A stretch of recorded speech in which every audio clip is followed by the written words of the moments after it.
I work at a motel. I think skinwalkers are staying here.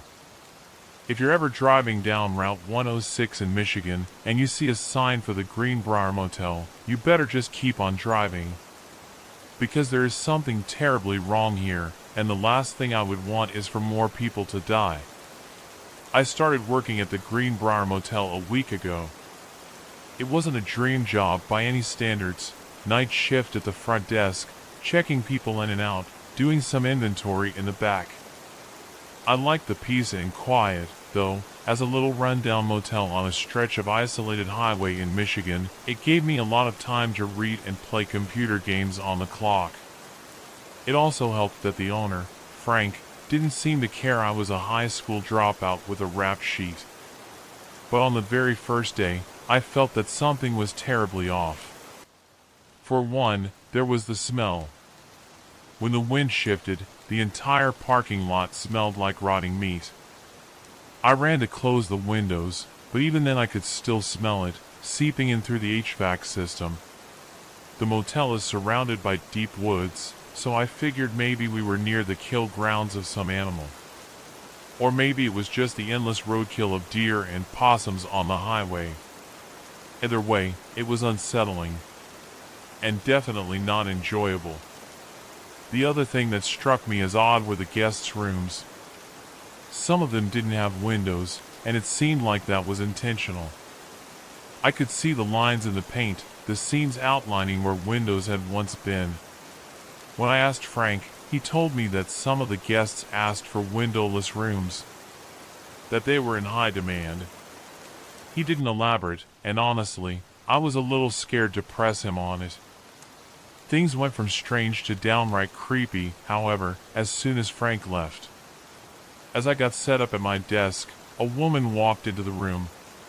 She was in her 40s, maybe, with black hair and very pale skin. As soon as she stepped inside, she locked the door behind her.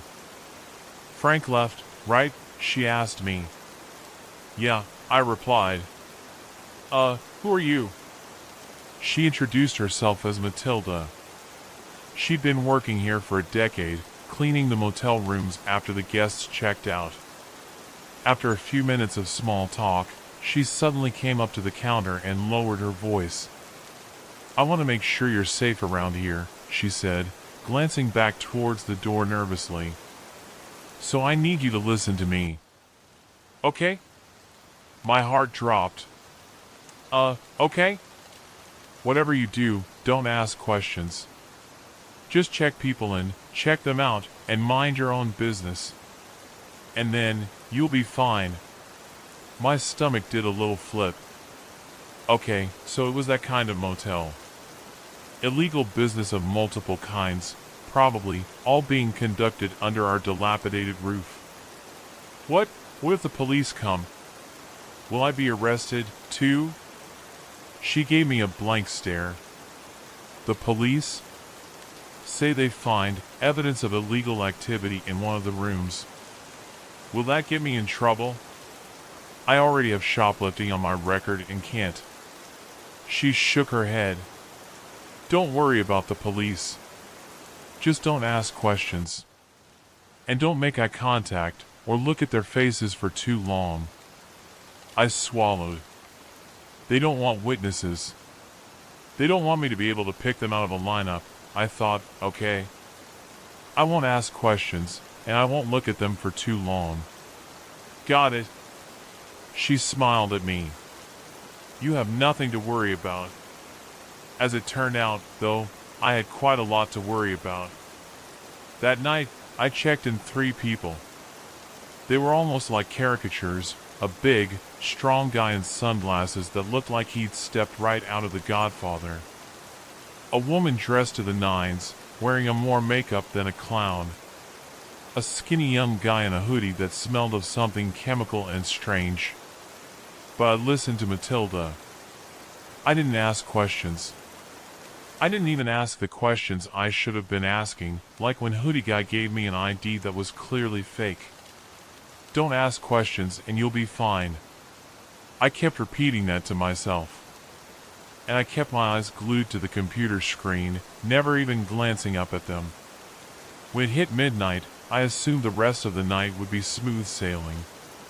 On this lonely stretch of highway, it was unlikely anyone else would check in. I pulled up Minesweeper and played some music on my phone. My peace and quiet, however, was interrupted by the door swinging open.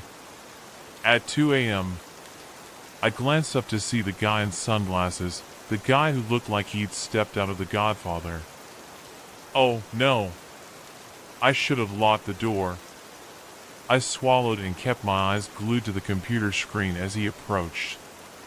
"Can I help you?" I asked, watching him in my peripheral vision. "Do you have any razors for purchase?" I froze.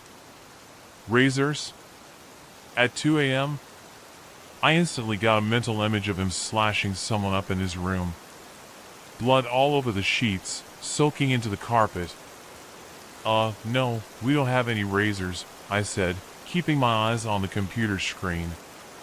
"Can you just check in the back, please?" I swallowed. I really didn't want to go check.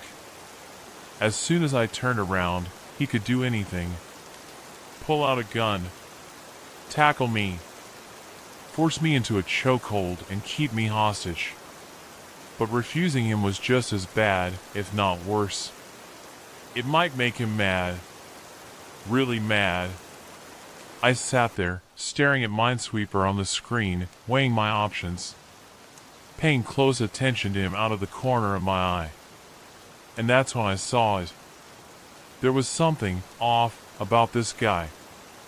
His sunglasses looked like they were slightly too low on his face. Like the eyes they were covering weren't in quite the right place. And not only that, but I couldn't see his eyebrows poking above the frames or the contours of his brow ridge. Everything above the glasses was perfectly flat and smooth.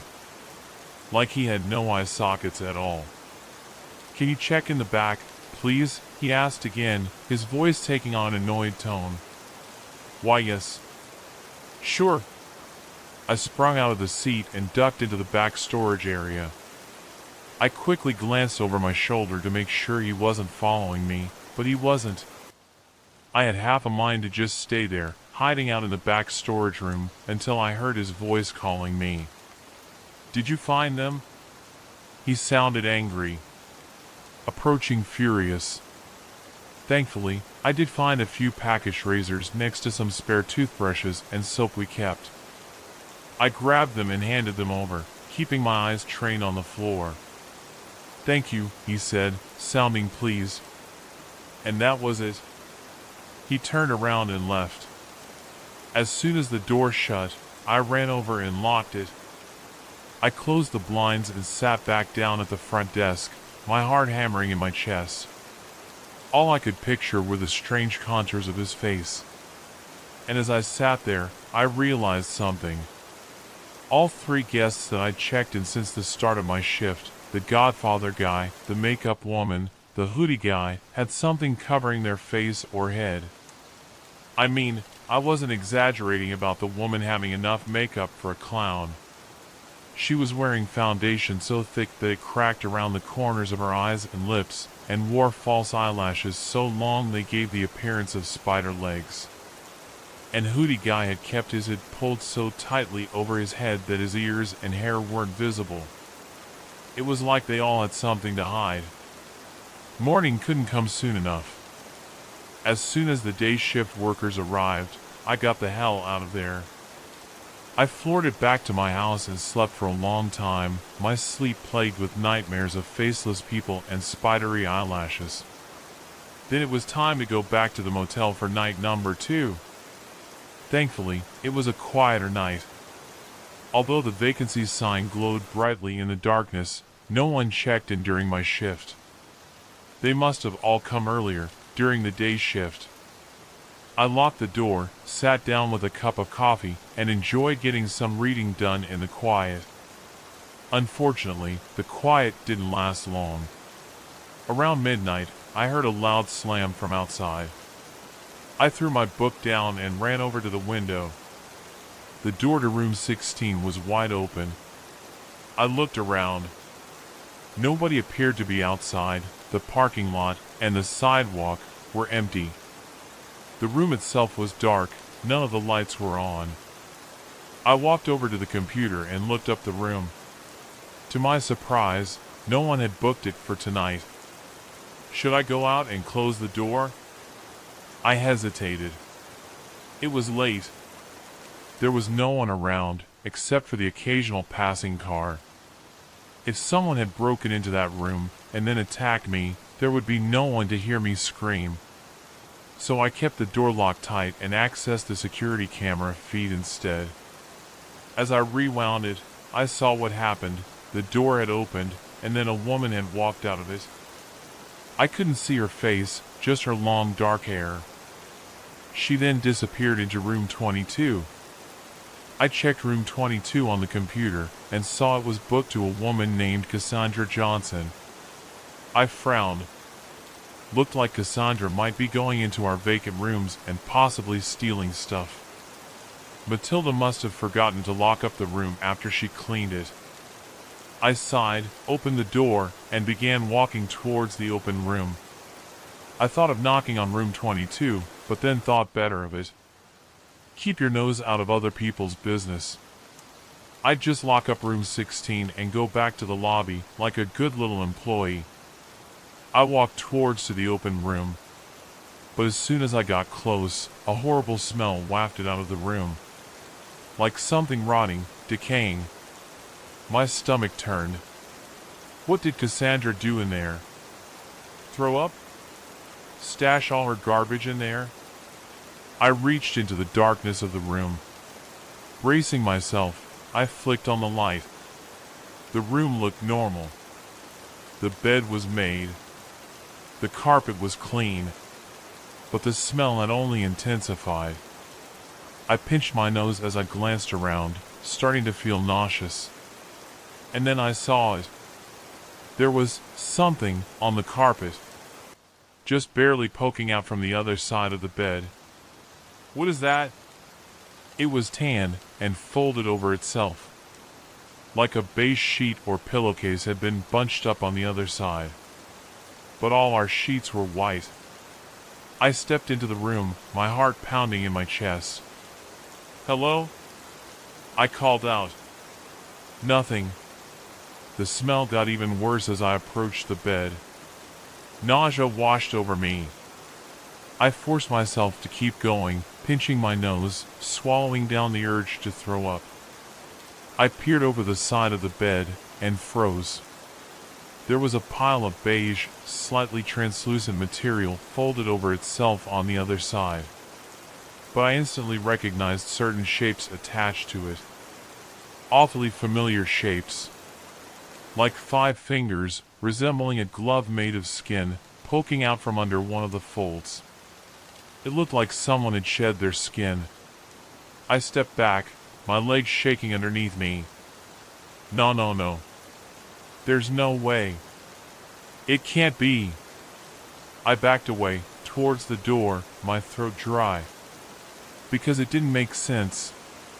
It didn't even make sense with a horrible crime. There wasn't any blood on it. It hadn't been cut off someone. It was like a snake skin, clean and perfect, holding the shape of its wearer like a ghost. I ran out of the room and saw, walking towards me down the sidewalk, the woman from room 22. Strands of her dark, straight hair hung over her face.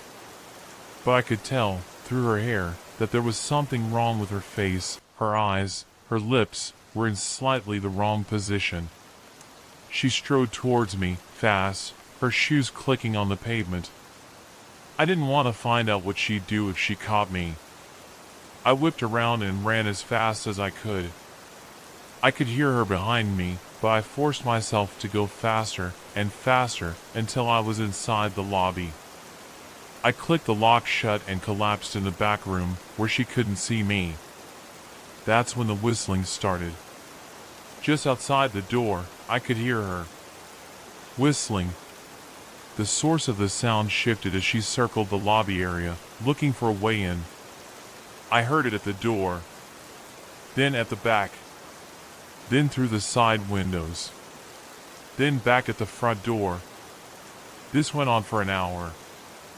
Finally, the whistling faded. But I didn't move. I stayed there, huddled in the back storage room, until dawn broke. As soon as the day shift arrived, I booked it out of there as fast as I could. I wanted to quit. With everything I am, I wanted to just walk away. But I needed the money. I already knew how hard it was finding a job with a rap sheet. It was either go back to the job or face eviction. So I went back. When I got on shift, though, I pulled Matilda aside and told her what I'd seen. I asked her again and again if my life was in danger. Asked her what the hell was going on here. If other people were in danger, too. I promise you, as long as you mind your own business, you'll be safe. So that's what I did. I minded my own business. And for the next few days, nothing of note happened. Sure, there were a few people who checked in that were wearing hats or sunglasses or extra makeup, but I just tried to avoid eye contact with them. Tried to keep my head down and my nose out of other people's business. But then came the night of November 14th. It was raining that night. The rain came down in sheets, and every so often, I heard a peal of thunder shake the windows. I wasn't expecting anyone to come in that night, as I hadn't seen that many cars driving by on the highway. The rain seemed to keep everybody in. But then I heard a knock. When I looked up, I saw a man staring in the window. A chill ran down my spine. He was wearing a hoodie that hid his head and kept his face mostly in shadow. And he was rather aggressively banging on the window, like he was in a hurry. I grabbed the mace I kept under the counter and slipped it into my pocket. Then I approached the window. "Do you have any vacancies?" he asked in a low voice, barely audible above the pounding rain. The vacancies sign glowed brightly behind him. There's no way he could have missed it. "Yeah. Come on in," I said, unlocking the door with one hand and gripping the mace in my pocket with the other. He stepped inside. Rain dripped off his jacket and onto the floor. I barely glanced at him, turning around and walking back around the counter. Then I sat down at the computer, keeping my eyes fixed on the screen. In my peripheral vision, I could see him, leaning over the counter. His face only about a foot or two from mine. So close that I could smell the stale, mothball odor coming off his clothes. So close I could hear drops of water plopping onto the counter from his sleeve. "Can you go faster?" he asked, his voice raspy in his throat. "Sorry, sir, I'm going fast as I can," I replied, my heart starting to pound. It's an old computer. My fingers slipped on the mouse as I rushed to click the buttons. "I don't have all day," he growled, looming even closer to me. I wanted to look at him. My eyes were itching to glance up at the man that was 6 inches from my face. But I forced myself to stare at the screen. Whatever the hell was going on here, I was not going to be a witness. I was not going to look up and find myself face to face with a Smith & Wesson. "Your name?" I asked. As soon as the words came out of my mouth, I froze. I needed a name to book the room. That's all. But maybe you wouldn't see it that way. Maybe I wasn't supposed to ask for names. Maybe that was part of Frank's understanding with certain guests. Thankfully, nothing happened. After a second of hesitation, he replied, "Daniel Jones." The name struck me as fake. Common first name, common last name. But who even cared at this point? I typed his name into the system and completed the booking process. He paid for the room in cash, which was another unnerving detail, but I tried not to worry about it. I turned my back and took a key off the hook. "Room 7, I said, handing it to him. He thanked me, and then waited by the door. I waited for a minute. Then 2. But he didn't leave. Do you need something? I asked, careful not to make eye contact. Can you escort me to my room? Oh, hell no. There was no way I could go out there. In the middle of the night. With this creepy guy. That was like a death sentence. I glanced out the window and spotted his car, a beat-up sedan, in one of the nearby parking spaces. The murder scenario played out in my head. Shoves me into the hotel room. Kills me. Sticks my body in the trunk. Throws it in the middle of the woods. Or maybe worse. Maybe my skin would end up crumpled on the floor of one of the rooms. Maybe he'd take my form, or turn me into something that sheds its skin like a snake. That has eyes too low on its face. Or no eye sockets at all. And the longer I looked at him, in the corner of my eye, the more I noticed how unsavory he looked. There were smears of dirt on his sleeves and on the hem of his pants. Like he's been digging a grave, the voice in my head added. His face, half hidden in shadow, was sunken and gaunt. His jaw was covered in gray stubble, and his teeth were a horrible shade of grayish yellow. Can't you just go yourself? I have something that I need to do here. My boss is going to be mad. You can take 2 minutes to walk me to my room, damn it. I sat there in stunned silence. He sounded furious. My heart pounded in my ears. Okay, I said, finally. My fingers curled around the mace in my pocket, and then I joined him by the door. I'll walk you to your room. He didn't thank me. He just grabbed the door and swung it open, nearly letting it swing back in my face. I stepped out into the pouring rain with him. The parking lot was a lake, and our feet sloshed loudly through the water. The cold water seeped through my sneakers, and I shivered. I followed the man to his car, staying a good 15 feet away. He popped the trunk, and I held my breath, but thankfully, there was only a duffel bag inside. He hoisted it on his shoulder and started for room 7. I followed him at a distance, staying several feet away, watching him fidget with the key. You got a lot of other people staying here right now? He asked, as he slid the key into the lock. Some, I replied. Not great weather for it. Not really. The storm's supposed to clear tomorrow. It'll be good weather then. Wow, this is taking a while, I thought to myself. That's when I looked down at his hands, and noticed that he wasn't really trying to get into his room. He was just inserting the key, pausing, and then pulling it out. Over and over again. He was stalling for time. He was keeping me here, on purpose. I looked up from his hands, just in time to see him staring at me. His blue eyes were intense, studying me. I wanted to run away. Every inch of me was screaming to get out of there.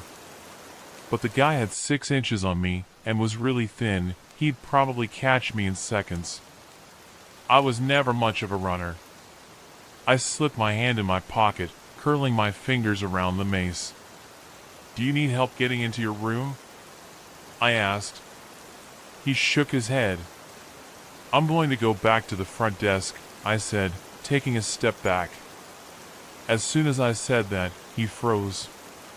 His eyes widened as he stared at me. Slowly, he shook his head, his lips stretching into a grimace that revealed his yellow teeth. Don't go, he growled, his voice barely audible above the rain. Stay exactly where you are. I leapt into action. I whipped the mace out of my pocket and held it in front of me, pointing it right at him. Don't get any closer. My finger hovered over the trigger. And then I heard it. Someone was whistling. Behind me, somewhere in the rain. The song cut through the pattering raindrops like a knife. It was the same eerie tune that woman had whistled a few days ago. I'm sorry, the man said quietly, his blue eyes locked on mine. But I needed bait. I stared at him. My brain couldn't even process what he was saying. Bait? I took a stumbling step back. The whistling grew louder. I whipped around. Through the rain, I could see someone walking through the parking lot, barely lit by the flickering street lamp. The mace fell from my hands and clattered to the ground. Then I turned and ran as fast as I could towards the lobby. The whistling stopped, and then I could hear loud, splashing footsteps, growing louder with every second behind me. I swung the door open, slammed it shut, and turned the lock. I pulled the blinds down over the window. Panting, I parted them with my fingertips and peered out into the night. There was a woman standing in the parking lot. The same woman I had seen a week ago. Her hair and clothes were drenched with rain, but she was smiling, this big, lopsided grin that sent chills down my spine. And her eyes were strange, wide and wild, incredibly light blue. In the darkness, it almost looked like she didn't have irises at all. Just two pinholes for pupils, staring right at my door. No.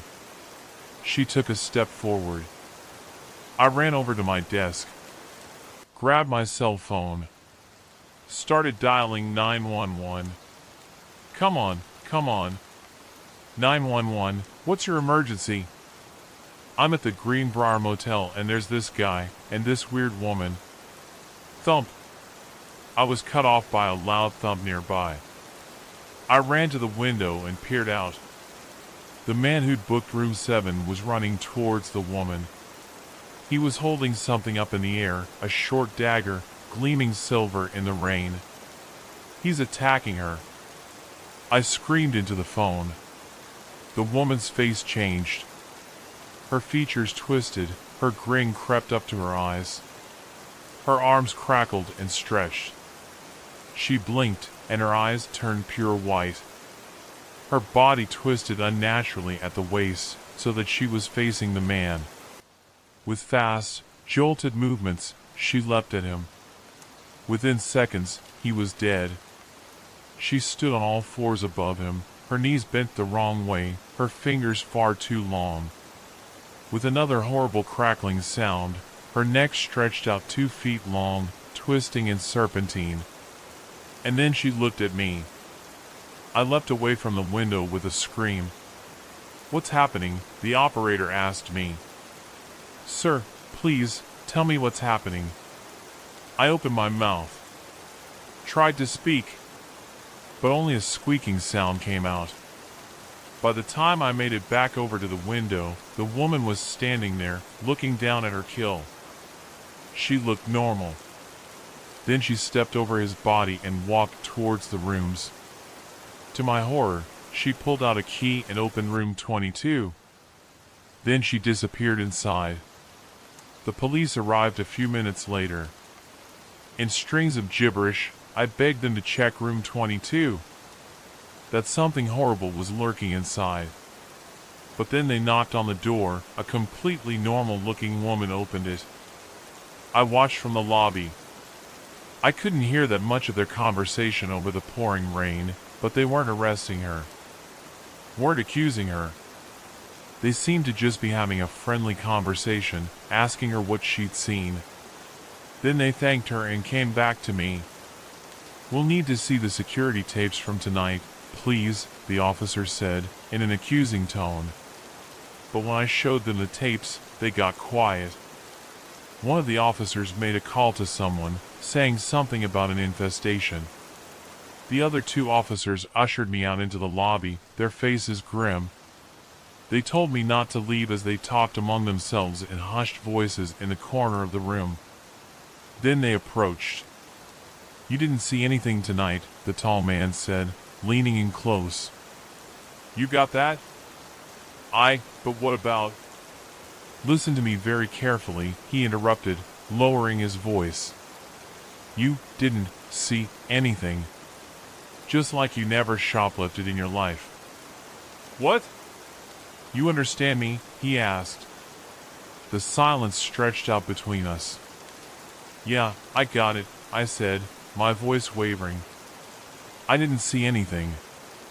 I left the motel and never went back. I plan to never speak of what I saw. To keep my mouth shut, just like they told me to. But after losing many nights of sleep, I realized that I need to warn people. I need to warn you. I can't have another person dying because of these things, whatever they are.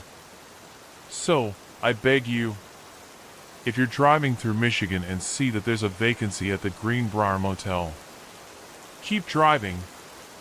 I witnessed something at the church near my house. I wish I hadn't.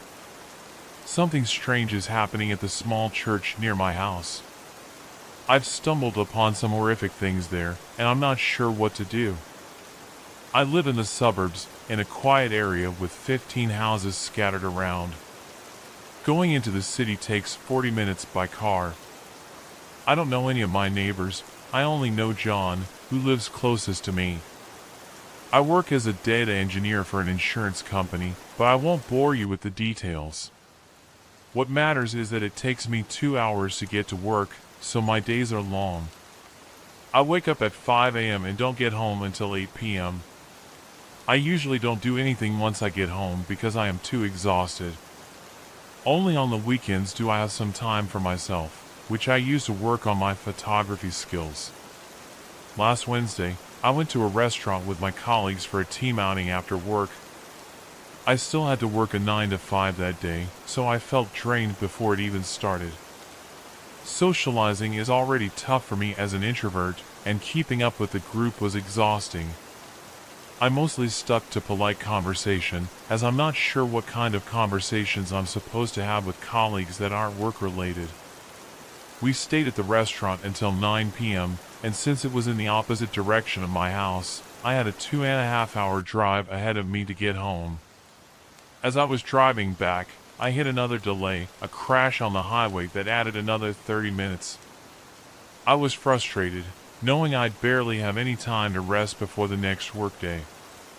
It was nearly 11 p.m. when I finally got onto the quiet suburban roads near my house. It was pitch black, and even with my headlights on, I had to be extra careful because wildlife could jump out at any moment. It once happened to me that a deer jumped in front of my car and just stood there. I barely managed to stop in time, but ever since then, I've been extra careful. When I was about 10 minutes from home, I passed by the small church. It always seemed a bit eerie to me. It's never really used except for the occasional funeral. The building seems to be on the older side, so I assume it's kept around for its historical value. The church looked particularly sinister that night. Despite my tiredness, I saw an opportunity to take a good picture for my photography portfolio. I stopped the car and took a few photos, then went back inside to review them. In one of the photos, I noticed something. After adding some filters to the photo to enhance the quality, I saw a bike and a person sitting on a bench near the church. It wasn't visible in the other pictures, probably because of the angle and the darkness. It was strange for someone to be at the church that late, so I looked back at the bench from my car, but I could not see the person sitting there. Curiosity got the better of me, so I decided to check it out. I got out of the car and walked toward the church. The bike was still there, but there was no sign of the person. Then, I heard a noise coming from inside the church. Why would someone be inside at this hour? Looking back, my tiredness had clouded my judgment as I decided to investigate. I walked up to one of the windows and peered inside. Instead of seeing the main hall, I saw a small side room. I couldn't get a view of the main area, so I quietly made my way to the front door and opened it. As soon as I did, I could hear chanting. I moved further in, hoping to hear what they were saying. I found myself in a small hallway that led to the room I had seen earlier and another door that opened to the main hall. The chanting was coming from there. I peeked inside, and what I saw made my stomach turn.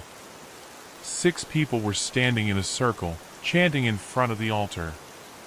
I recognized one of them as my neighbor, John. He's always been a down-to-earth guy. I could not find a reasonable explanation for why I found him in a situation like this. In the middle of the circle was a young girl, tied up with a piece of cloth in her mouth, presumably to stop her from screaming. The chanting continued, and that's when a seventh person entered the room, holding a staff. He must have been a leader because the others immediately turned toward him as he approached the altar. Tonight, we will live. The world is against our practices. Therefore, we shall not engage. But sacrifices must be made. Not for us, but for him.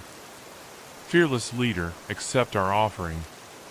Bless us with your guidance, your wisdom, and riches. I realized I had walked into some kind of cult ritual. The group resumed chanting as the leader approached the girl. After they finished, each of them cut their arm with a knife, letting the blood drip onto her. Please accept our offering and bless us with your guidance, wisdom, and riches. Before I could fully grasp what was happening, the leader plunged the knife into the girl's stomach. Without thinking, I screamed, "No," which I instantly regretted. Their heads turned toward me. One of them started running toward me, and I bolted out of there as fast as I could. I made it to my car, locked the doors, and started the engine just as the man tried to open the door. He stared at me with a big, twisted smile as I sped away. I called the police as soon as I got home, explaining what I had witnessed, but they believed I was prank calling them. I didn't sleep at all that night. The man who chased me saw my face. John knows who I am. They'll find me. This morning, I found a letter in front of my door. You are invited to celebrate the church's 350-year anniversary. Please help me. There is something wrong with my town. There is something wrong with my town ********. For the past 6 months, I've been spiraling deeper into a realization that horrifies me. I've uncovered evidence that my entire life has been a lie, but the biggest concern is that something far more sinister is happening, and I'm at a complete loss for what to do next. About 6 months ago, I was visiting my friend's house, which is located next to mine. Both of us being homeschooled, having each other to talk to is a relief, because living in a rural town, there wasn't really anyone else our age to connect with. We ended up spending the afternoon watching TV, flipping through the few channels our remote town could get. Since his parents were away, we could do anything we wanted. Suddenly, my friend suggested that he would go downstairs to the kitchen to grab some snacks. I was relieved, since I really needed to use the bathroom but was too shy to ask. As a quiet, homeschooled kid, I always hesitated to ask for anything, even from those I considered close friends. We both got up from my friend's bed and walked toward the hallway, where we ended up splitting up. He was heading towards the kitchen, and I was going to the bathroom. After finishing up, I stepped out and, on my way back to the bedroom, I noticed something strange. The door at the end of the hallway was half open. I'd visited my friend's house for about 4 years at that point and had never seen that door open before, nor any door, for that matter. My teenage curiosity piqued, and so did I. With adrenaline flooding my veins, I approached the door, knowing I shouldn't be snooping around, but the urge was impossible to resist. As I reached the door, I pushed it open, expecting to see an office or maybe a bedroom. What I found confused me. The room was completely empty. Backing away slowly, I carefully left the door just as I had found it and returned to my friend's room, waiting patiently for his return. I had already decided not to mention my discovery to him, knowing full well that I shouldn't have been snooping in the first place. My friend returned, having an unsettling look painted across his face. "Were you in that room?" he asked, his voice low and trembling. "I wasn't," I replied, trying to shake off the sense of dread creeping in. He sat next to me, his movements awkward and jerky, like reality had fractured. There was something unnatural about the way he carried himself, as if he were a puppet. Were you in that room? He repeated, flipping through channels, as if searching for something he couldn't name. Man, I wasn't in the room, I insisted, my heart racing. In an instant his head snapped toward me, eyes wide, pupils dilated. Were you in that room? The words came out in a rush, tumbling from his lips like a chant. Dude, you're freaking me out. What's wrong with you? I shot back, the unease bubbling over into irritation. But he didn't hear me. Were you in that room? Were you in that room? Were you in that room? His voice grew louder and more frantic, each repetition a jarring reminder of my own unsettling discovery. I could feel my pulse quickening, the silence of the house pressing in on me. The air felt thick, almost suffocating. It was like he was pulling me into a trap, and snaring me in his obsession with that empty room. I tried to turn away, to focus on anything else, but his gaze locked onto mine, unyielding. It was as if he was trying to read my thoughts, to pull the truth from my mind. Stop it! I shouted, my voice breaking the spell. What's going on? But he just kept staring, his lips moving soundlessly, trapped in a loop that I couldn't escape. Good night, he suddenly said, turning the TV off and laying down. The hours passed, and eventually, my friend fell asleep. I was staying over at his house that night, trying to calm down and go to sleep by thinking that he was just messing around.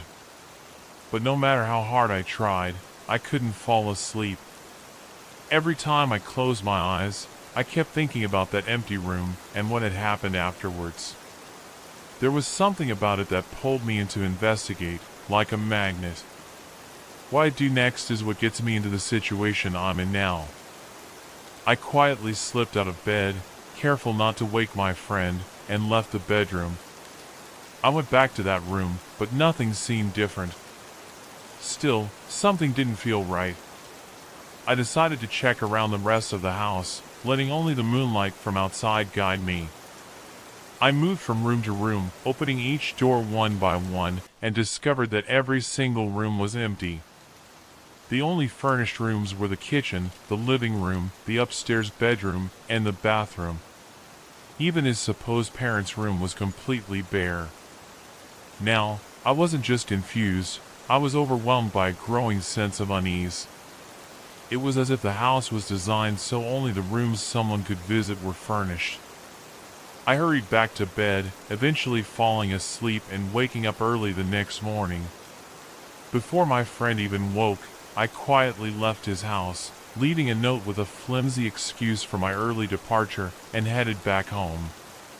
Sitting at my desk, staring blankly at the wall in front of me, it hit me like a wave. 15 years of blocked memories came flooding back. My heart nearly stopped as a terrifying thought crept into my mind. What if my house was the same? My parents had always forbidden me from entering any rooms except the kitchen, living room, bathroom, and my bedroom. I knew I had to find the strength to check the rest of the house. But that was easier said than done. The last time my parents caught me trying to sneak into their bedroom, they revealed a side of themselves I never knew existed, a side that, even now, a decade later, still haunts me. I stepped out of my room and made my way toward my parents' bedroom. My heart raced as I took a deep breath and turned the handle, bracing myself for the worst. The room was empty. After the initial shock, the realization hit me: these houses aren't real. They're constructed like video game levels, just enough detail where it's needed, but empty and hollow where no one is supposed to go. I stumbled backwards, falling to the floor, and crawled back to my bedroom and shutting the door, staying there the entire day, trying to process what I had just uncovered. As night fell, I decided to try one last thing, hoping the issue was confined to my friend's house and mine. I quietly climbed out of my window, but as I dropped to the ground, I sliced my leg in the process. Ignoring the pain, I moved toward a neighbor's house. Unlike that night at my friend's place, the moonlight was hidden behind thick clouds, making it difficult for me to see. I snuck into the backyard and crept toward a window. Peeking inside, I couldn't see anything. It was pitch black, but then a violent crack of thunder lit up the sky, giving me just enough light to glimpse the Woods family. All 5 of them, including their 6-month-old baby, were standing there, in the dark, completely motionless. No TV, no lights, nothing. Just standing, frozen in place. You can image yourself being in a pitch-black room, doing nothing, not even breathing. That's what I saw in those brief seconds, before the darkness swallowed them up again. Gathering myself, I moved closer to the glass, desperate for another look. Just then, another crack of thunder split the sky, and in that flash of light, I saw Carol Wood's rotten, blue, smiling face, pressed up against the glass, staring directly at me. My lungs expelled all remaining air from them as I started to run towards my house. The skies cracked open and bled water. I opened the door, climbed up the stairs. While my damaged leg was generating an excruciating pain, I skipped past my room and ran straight for the attic, where I'm currently writing this from. It all makes sense now, why my town isn't on any maps, why I'm homeschooled, why we never visit other people, why we never go into public buildings, and why I'm locked out of half my own house. None of these things exist. But why? Am I even real?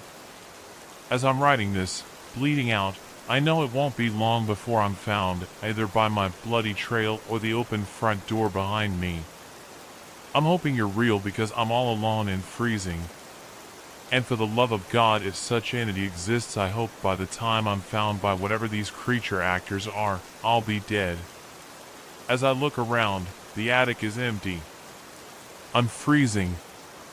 Every other person at this party sees and hears a man named Lucas, but I don't. You might be shouting, they're just pranking you, dude. That was what I thought when I first arrived. 1 hour later, I'm boxed in an in-suite with nothing at my disposal but weak phone reception and weaker ideas. I'll make this post brief, as I very much doubt I have a lot of time before the bathroom door parts with the frame. Before the formless man makes his way in here. I've already seen him do things that defy explanation. I'm praying that one of you knows how to save me. Please. Aston. Jack joyously announced, greeting me at the door with open arms. He was the only person I knew at the party, but most of the faces in that common room were familiar. I joined a tightly packed cluster of students by the kitchen counter. A circle of 10 people. Once Jack and I had joined the group, 10 people to my eyes, anyway. I know that because I counted each of us again, and again. I wanted to ensure that I hadn't lost my mind after Jack introduced an invisible 11th person wedged between Alexandra and Tegan. And that's Lucas, he said. Still, after 20 or 30 minutes of conversation, I'd forgotten about my friend's gesture towards the empty spot, dismissed it as an odd moment. And I summoned the courage to make conversation with Tegan. So why did you choose law? I asked her. Tegan smiled. Overbearing parents. Dad said I'd be putting my brain to waste if I were to take journalism. But I'm not planning on becoming a lawyer, so I call this a bigger waste of time. Shit, I said. That sucks. She shrugged. What about you? I asked the other girl. Alex answered, well, unlike Teagues, I do want to be a lawyer, but... my story's boring. You should hear why Lucas has taken this course. Then the other visible people in the circle all turned to face that gap between Alexandra and Tegan. Once more, I was left dumbfounded. Sure, I'm aware that we're all still young and immature. Everyone at this party is a first-year university student, after all. But we hardly know each other. This is a socializing event for freshers. A mixer. Whatever you want to call it. And I doubt that so many people would be this cruel. Why would a group of 50-something law students collaborate to torment, at random, a stranger named Aston? It's not as if I've done anything to warrant such mistreatment. We've only been studying here for a little over a month, and I've been sitting quietly in lectures. Those were the thoughts coursing through my mind in a simultaneous jumble as the other visible folk listened to a silent story. Listened and laughed as an unseen person told them something. Something that they all heard, but I did not. He cracks me up, Jack whispered to me as members of the group had a one-way conversation with air. I nodded my head slowly, unsure as to what I should say. I must have turned a ghostly shade because my friend frowned at me. "You all right, man?" he asked. "You're usually a bit cheerier than this. Too much pre-drinking before we arrived?" I cleared my throat, speaking quietly whilst the others communed with the ghosts. "I don't understand this Lucas thing. Is it a game?" Jack raised an eyebrow. "What do you mean?" "Fucking hell, Aston. You really are wasted. Maybe have a glass of water or something, pal." Then all eyes in the circle turned to me. There followed an awkward pause, and Tegan started to match Jack's frown. "You okay, Aston?" she asked. I nodded. "Yeah. Just tired." Tegan nodded, then she and a few others turned back to the Lucas-shaped hole, the missing link in the chain. A couple of seconds later, those heads had returned to face me, as if waiting for my response. Several members of the circle were scowling at me. "Why are you ignoring him?" a student named Colin asked. "Lucas asked you a question, Aston." I tugged at my shirt, feeling my perspiring neck start to redden. The fabric was coarse, but fear was the thing that had slithered under my collar. Irritated my skin. This wasn't social anxiety. There was something entirely wrong about the room's atmosphere. I'd felt that way before Jack even introduced me to Lucas. Felt off. Even the dozens of people who weren't standing in the kitchen, weren't making conversation with Lucas, seemed to converse and chortle with an erratic, unstable energy. I caught snippets of conversations that I shouldn't have been able to hear, but every voice in the common room was unbearably loud. And a key word kept spilling out of mouths from all corners of the party. Shrine. Jack was right. I'm often an extroverted, sociable chap, but not tonight. Since showing up at this place, I've felt only the primal urge to run. "Listen, guys," I eventually said, whilst backing out of the circle. "I just need some air." As I walked towards the door, I heard a couple of students chuckle at something the invisible, inaudible man had said. "I'm sure you'll get your answer eventually," Colin whispered to thin air in an odd tone. Once outside, taking in the crisp autumnal breeze, I seriously considered going home. That was about 30 minutes ago, and I wish I'd just done it. Run for my life. That was my only chance. Things had changed when I re-entered the building. The eerie atmosphere had been polluted with something new. Everything was quiet. Not quite silent, but hushed. And the thought of a practical joke, some grand conspiracy to humiliate me, returned to my mind. The possibility that everybody was laughing at me. That would have been simpler. Just some light hazing. But I returned to find the 50 or so party guests clumped together, all facing a white wall at one side of the large room. A wall with nothing at all displayed upon it. Jack beckoned me over, before lifting a finger to his lips. "What's happening now?" I whispered. "Just watch the film," Jack quietly replied with a heavy whisper. But there was no film. Only that empty wall which had transfixed every person in the common room. Chest thumping, I noted that Alexandra, a few rows ahead, was facing the wrong way and twitching vigorously. Her nostrils bled, but that wasn't why I moaned in terror. It was the gunk oozing from her eye sockets. Not blood, but lumpy waves of pinkish gray wrapping around her eyeballs and spilling down her cheeks, as if Alexandra's very brain were itching to escape from her skull. "It's not that," I lied to myself, mouth half open in some state of paralysis. Then I began to croak, "What the fuck is?" A hand slapped against my lips, clamping them tightly together, and I turned to find Jack silencing me, though he still looked at the wall ahead. Still sobbed and sniffled with joy as he and dozens of others watched an imaginary film at the front of the room. I released a muffled gasp as I noted the trickles of gray spilling from his own orifices. "Lucas wants quiet," Jack whispered.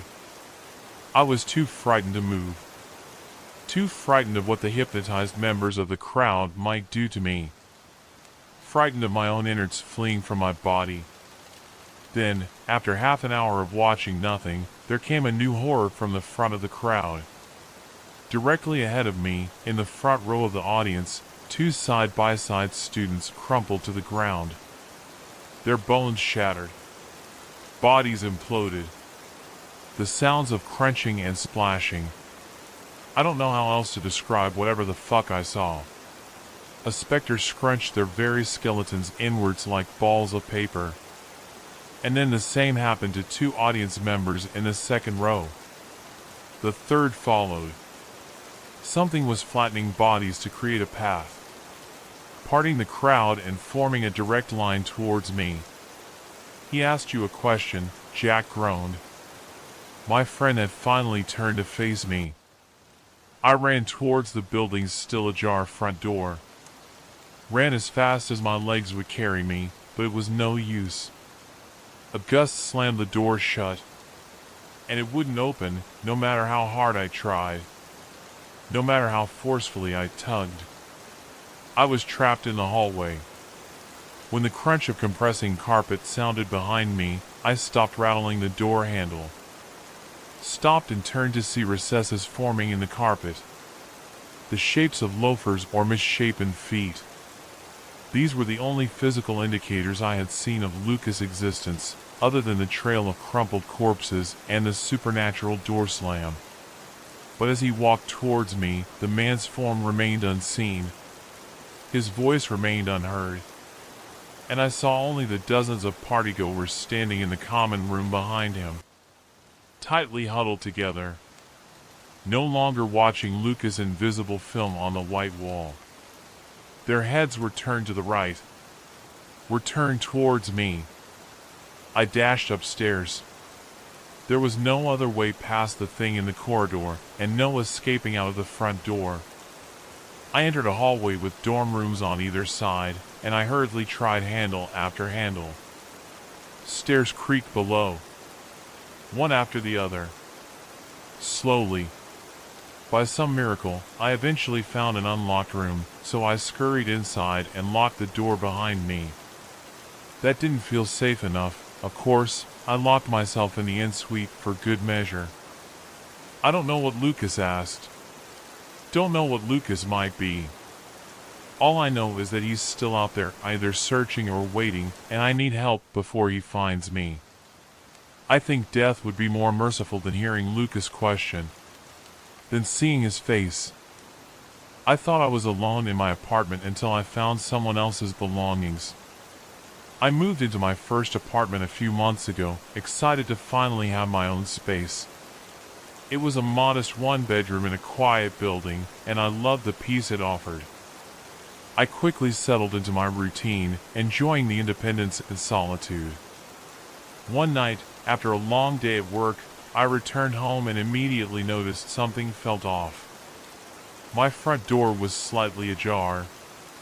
I was sure I had locked it, but I shrugged it off, thinking maybe I'd forgotten in my rush to leave.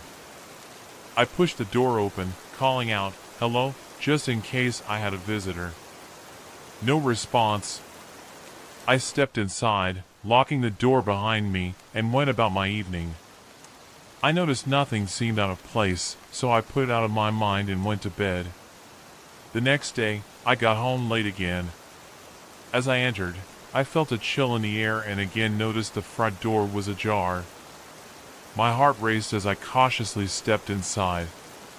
This time, I glanced around, and my heart sank when I saw a pair of shoes by the door, shoes that didn't belong to me. I froze, adrenaline pumping through my veins. I considered calling the police but decided to check things out first. I moved silently through the living room and into the bedroom, but everything seemed untouched. The shoes were the only sign that someone had been in my apartment. I quickly went back to the door, locked it, and called my best friend, Jess. I explained what happened, and she urged me to stay somewhere else for the night. But I didn't want to seem scared, so I brushed it off and insisted I'd be fine. The next day, I took off work, still shaken.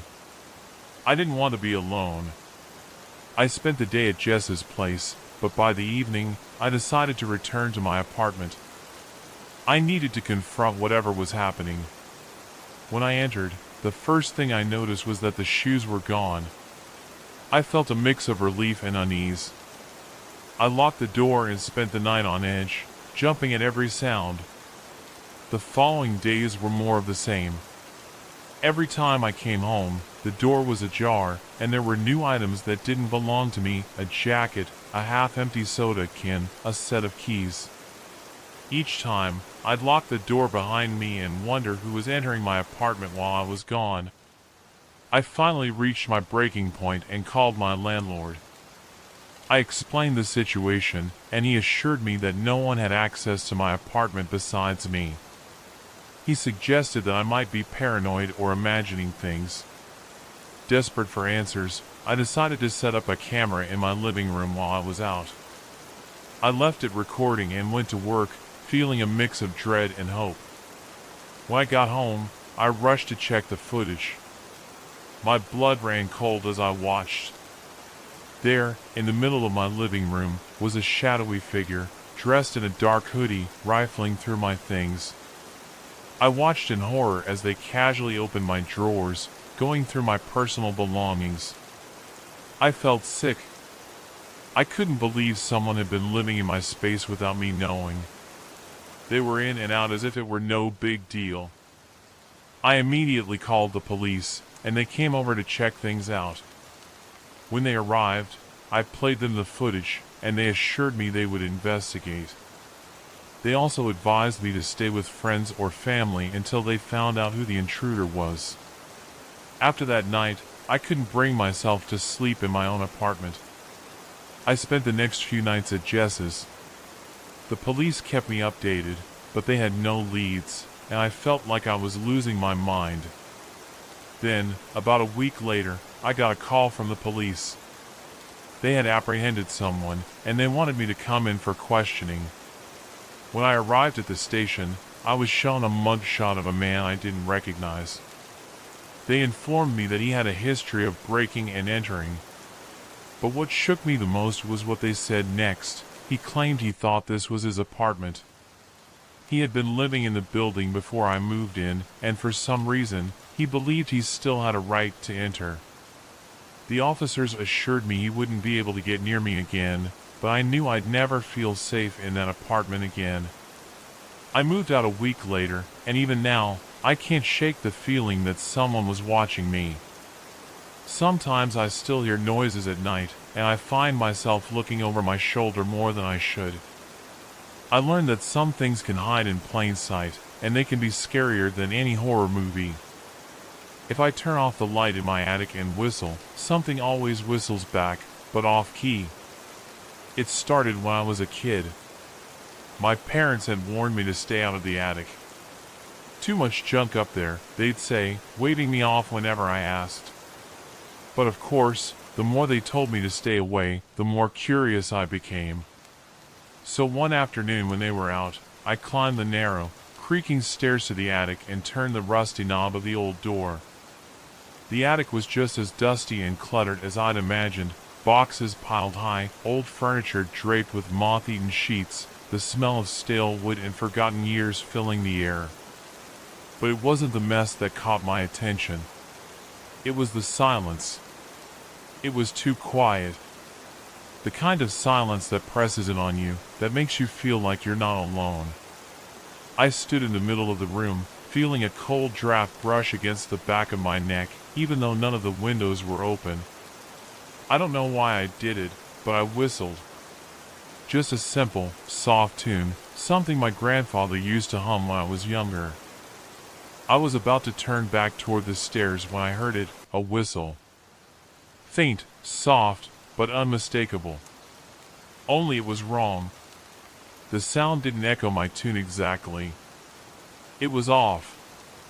Like someone trying to mimic what I did but failing, their tones slightly warped, distorted, like an old record played at the wrong speed.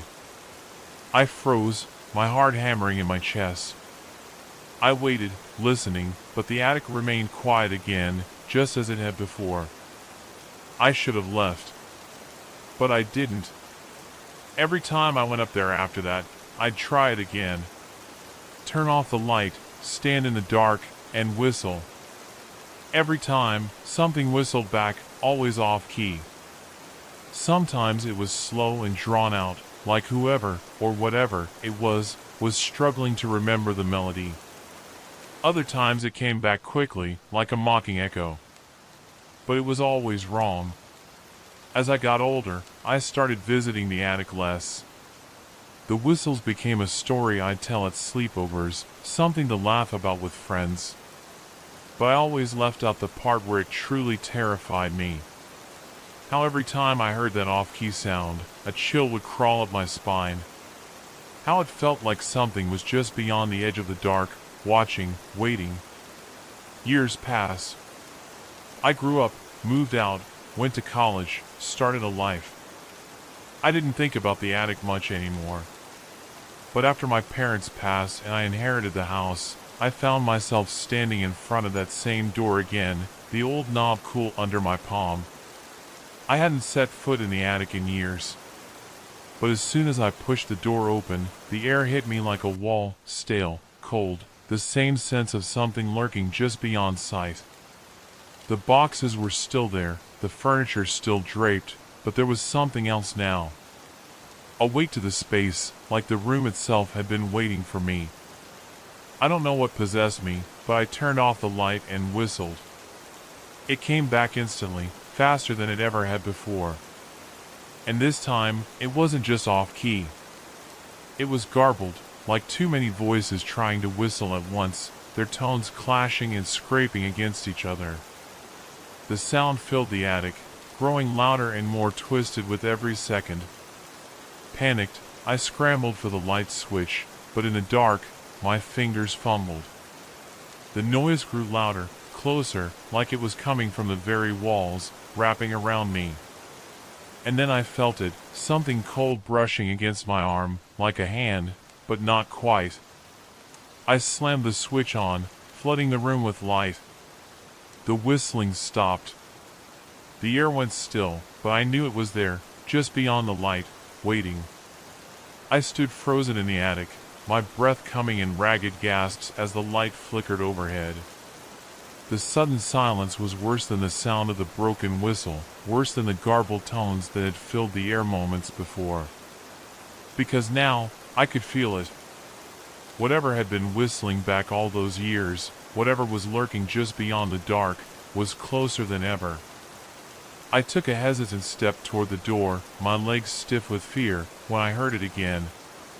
Not a whistle this time, but a soft, shuffling sound, like feet dragging across the floor behind me.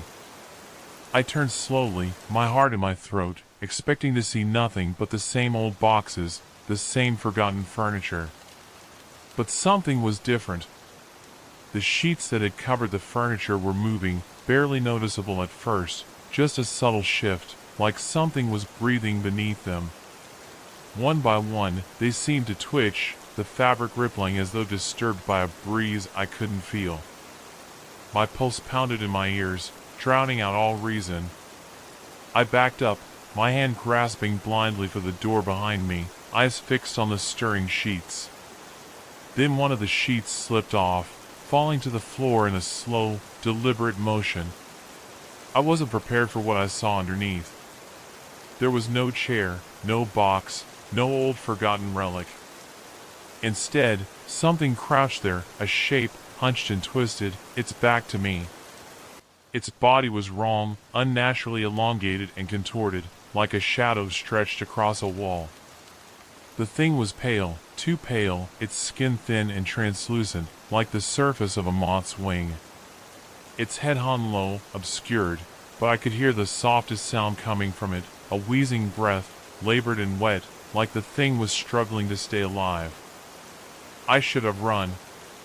Every instinct screamed at me to turn, to get out of that attic and never come back. But my feet stayed rooted in place, paralyzed by the grotesque sight. Then it moved. The thing's head lifted slowly, unnaturally, its neck twisting with a sickening crackle of bones. It turned toward me, but it didn't have a face. Not really. Just smooth, empty skin where its features should have been. And yet, somehow, it saw me. I knew it could see me. It let out a long, drawn-out whistle, off-key, just like before. That was all it took. The spell broke, and I lunged for the door, slamming it open and nearly tripping down the stairs in my rush. I stumbled through the hallway, my heart racing, the sound of that whistle still echoing in my head. But as I reached the bottom of the stairs, I heard it again, faint, but unmistakable. It wasn't coming from the attic this time. It was coming from behind me, from the darkened hallway that led to the rest of the house.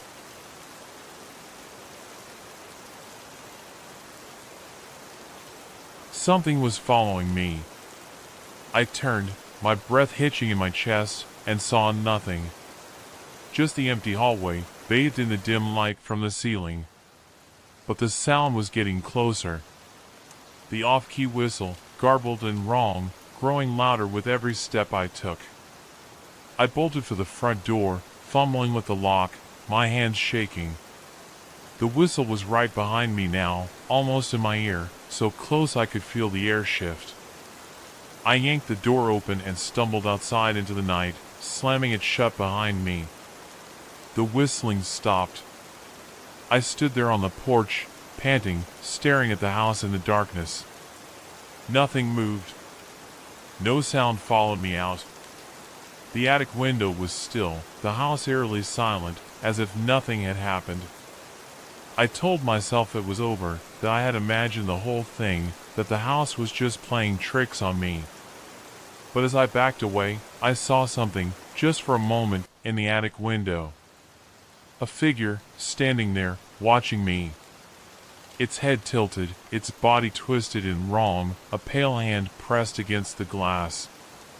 And even though I couldn't hear it, I knew it was whistling. Off-key. And now, every night, no matter where I go in the house, I hear it. That soft, broken whistle, coming from the walls, from the attic, from right behind me. It's waiting for me to turn off the lights again.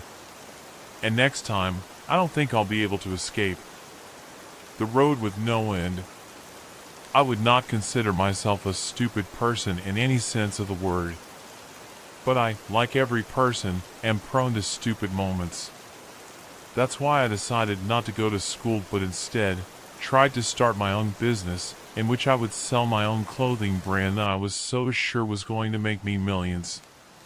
It didn't last more than 4 months. Now I'm stuck in my shitty one-bedroom apartment with almost 1,000 t-shirts that I am too embarrassed to tell you what they actually say. With nothing else going on I just started looking for any job I could. But no one seemed to like the gap in the resume, so I had no offers, none, zero. Except for one. A weird sketch Indeed ad that simply said, driver. It provided no information besides that, which I honestly didn't think was possible for there to be so little on Indeed. But here it was. I assumed it was for a taxi driver or a delivery driver. I was more than confident I could do that. I'd been driving since I was 15, so how hard could it be? With really nothing else to lose, I figured at the worst they would try to rob me. Unless they wanted my clothes, they weren't getting much. When they did ask if I wanted the job, I just took it. Then I was told to meet the guy on the edge of town tonight. I asked what if I was busy, and he just responded then no job. Well, shit, guess I had no other choice. I don't know what I expected, but it definitely wasn't one dude standing next to a van. Great, I thought I'm gonna get robbed, murdered, or kidnapped. You Colton, said the shaggy-looking man with scruffy-looking brown hair and beard. He reeked of weed. Yep, that's me, I thought. Just get it over with, man. You're gonna be driving this van down that road. He pointed off to the left. Okay, where I'm driving it to? You'll know when you see it. Okay, well, you didn't really explain much about the job. I mean, I don't even know what the pay is. It ain't much, but I figure if you responded that you must really need money, I mean you come out here in the middle of the night to meet a stranger with no prior information. He was right. Well, you haven't told me much. Am I delivering drugs? Why in the hell would I post a drug-running job on fucking Indeed? That's fair. You ask one more question, I'm revoking the offer, so either take these keys and get in the van or get out of my face. Remember how I said prone to stupid decisions? This was one of them. I took the keys and got in the van. God, it smelt bad trying to grab the crank to roll down the window. But it didn't work. Oh, this is fun, I said, already regretting my choices. I checked what else was wrong with the van. The AC didn't work, but the heater did. Oh cool, I needed that in the middle of the summer. The windshield wipers worked, but no fluid. The back seat had been torn out, and there was a gross-looking mattress in their place, as well as a duffel bag. I opened to check its contents, fully expecting the drugs to be in it. But instead, it had a couple of pairs of clothes weirdly in my size, some bottled water, and snack bars, as well as a flare gun and a med kit. I went back to checking the van. You know what did work? The radio, except it was stuck on one channel that only played Christian music. No offense to anyone who follows that religion and all, but I was not listening to that. I shut off the radio and put music on my phone. I looked over at the man, but he was gone. Was I really about to do this? I told myself. I guess I was, 'cause I put the van into drive. I never got used to the feeling of driving at night, especially on country roads. As soon as you leave the city limits, you become suddenly aware of how dark nighttime is. The further you drive, the more and more the anxiety sets in. This was one road with no lines to keep you on one side. So I drove in the middle of the road until I saw someone coming on the left. Another fun thing about the road was just how bad it needed to be redone. It felt like I had to dodge a pothole every 40 feet or so. After driving for what felt like forever but turned out to only be 43 minutes, I came on my first building. A small gas station with one pump.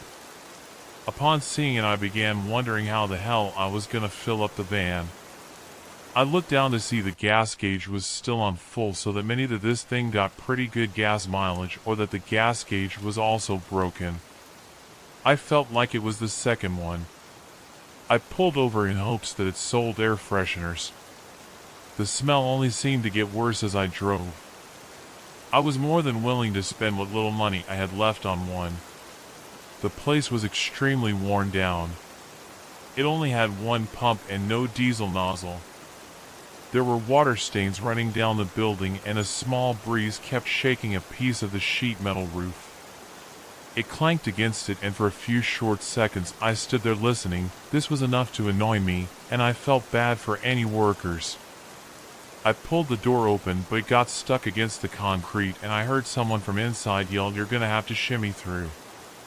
I feel like that had to break some sort of law or safety violation. I slowly made my way through the gap. My jacket got stuck about halfway through, in which I then had to pull it off from the door, in the process ripping a small hole in the side. I looked over at the worker. He had his face buried in a book, and it seemed like he was trying to ignore me. "You sell air fresheners?"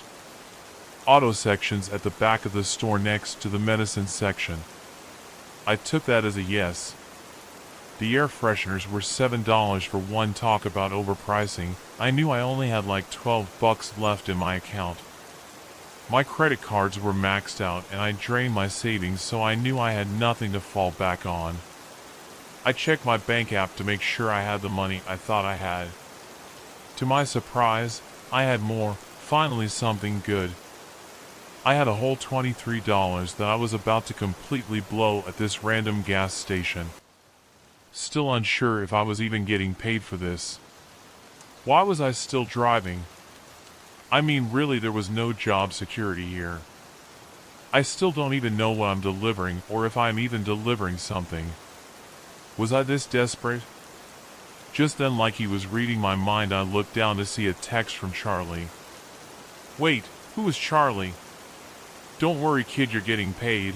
You already have been. I went into my deposits to see that $9 had been put into my account a couple of minutes before I came to the gas station. The memo just said from Charlie. So Charlie was the man who gave me the van I'd put that part together. I had so many questions. Where did I get his number? I mean, I don't remember exchanging numbers. I don't remember learning his name or making a contact with him. I know I didn't give him any banking info. My mind was racing. I tried texting him back, but it just said undelivered. You know what, fuck it, I was still alive and getting paid, so I'm not asking any more questions. I picked up the air freshener and went to the counter. On the counter I saw some chargers, so I picked up one that goes into the lighter port. I at least wanted my phone if I was going to be driving for God knows how long. How much for these? The man picked up the items and scanned them. $13.78. I fished in my pocket for my wallet and put my card in the reader. So you're actually real, the man behind the counter said. What is that supposed to mean? Don't worry about it, he said, shoving his face back in the book. What a weird interaction, I thought to myself on my way out. I got in the van and put up my new air fresheners. The man slapped the side of the van, startling me in the process. I opened the door to yell at him, but he cut me off. Unless you pull into somewhere with people, stay in your damn car.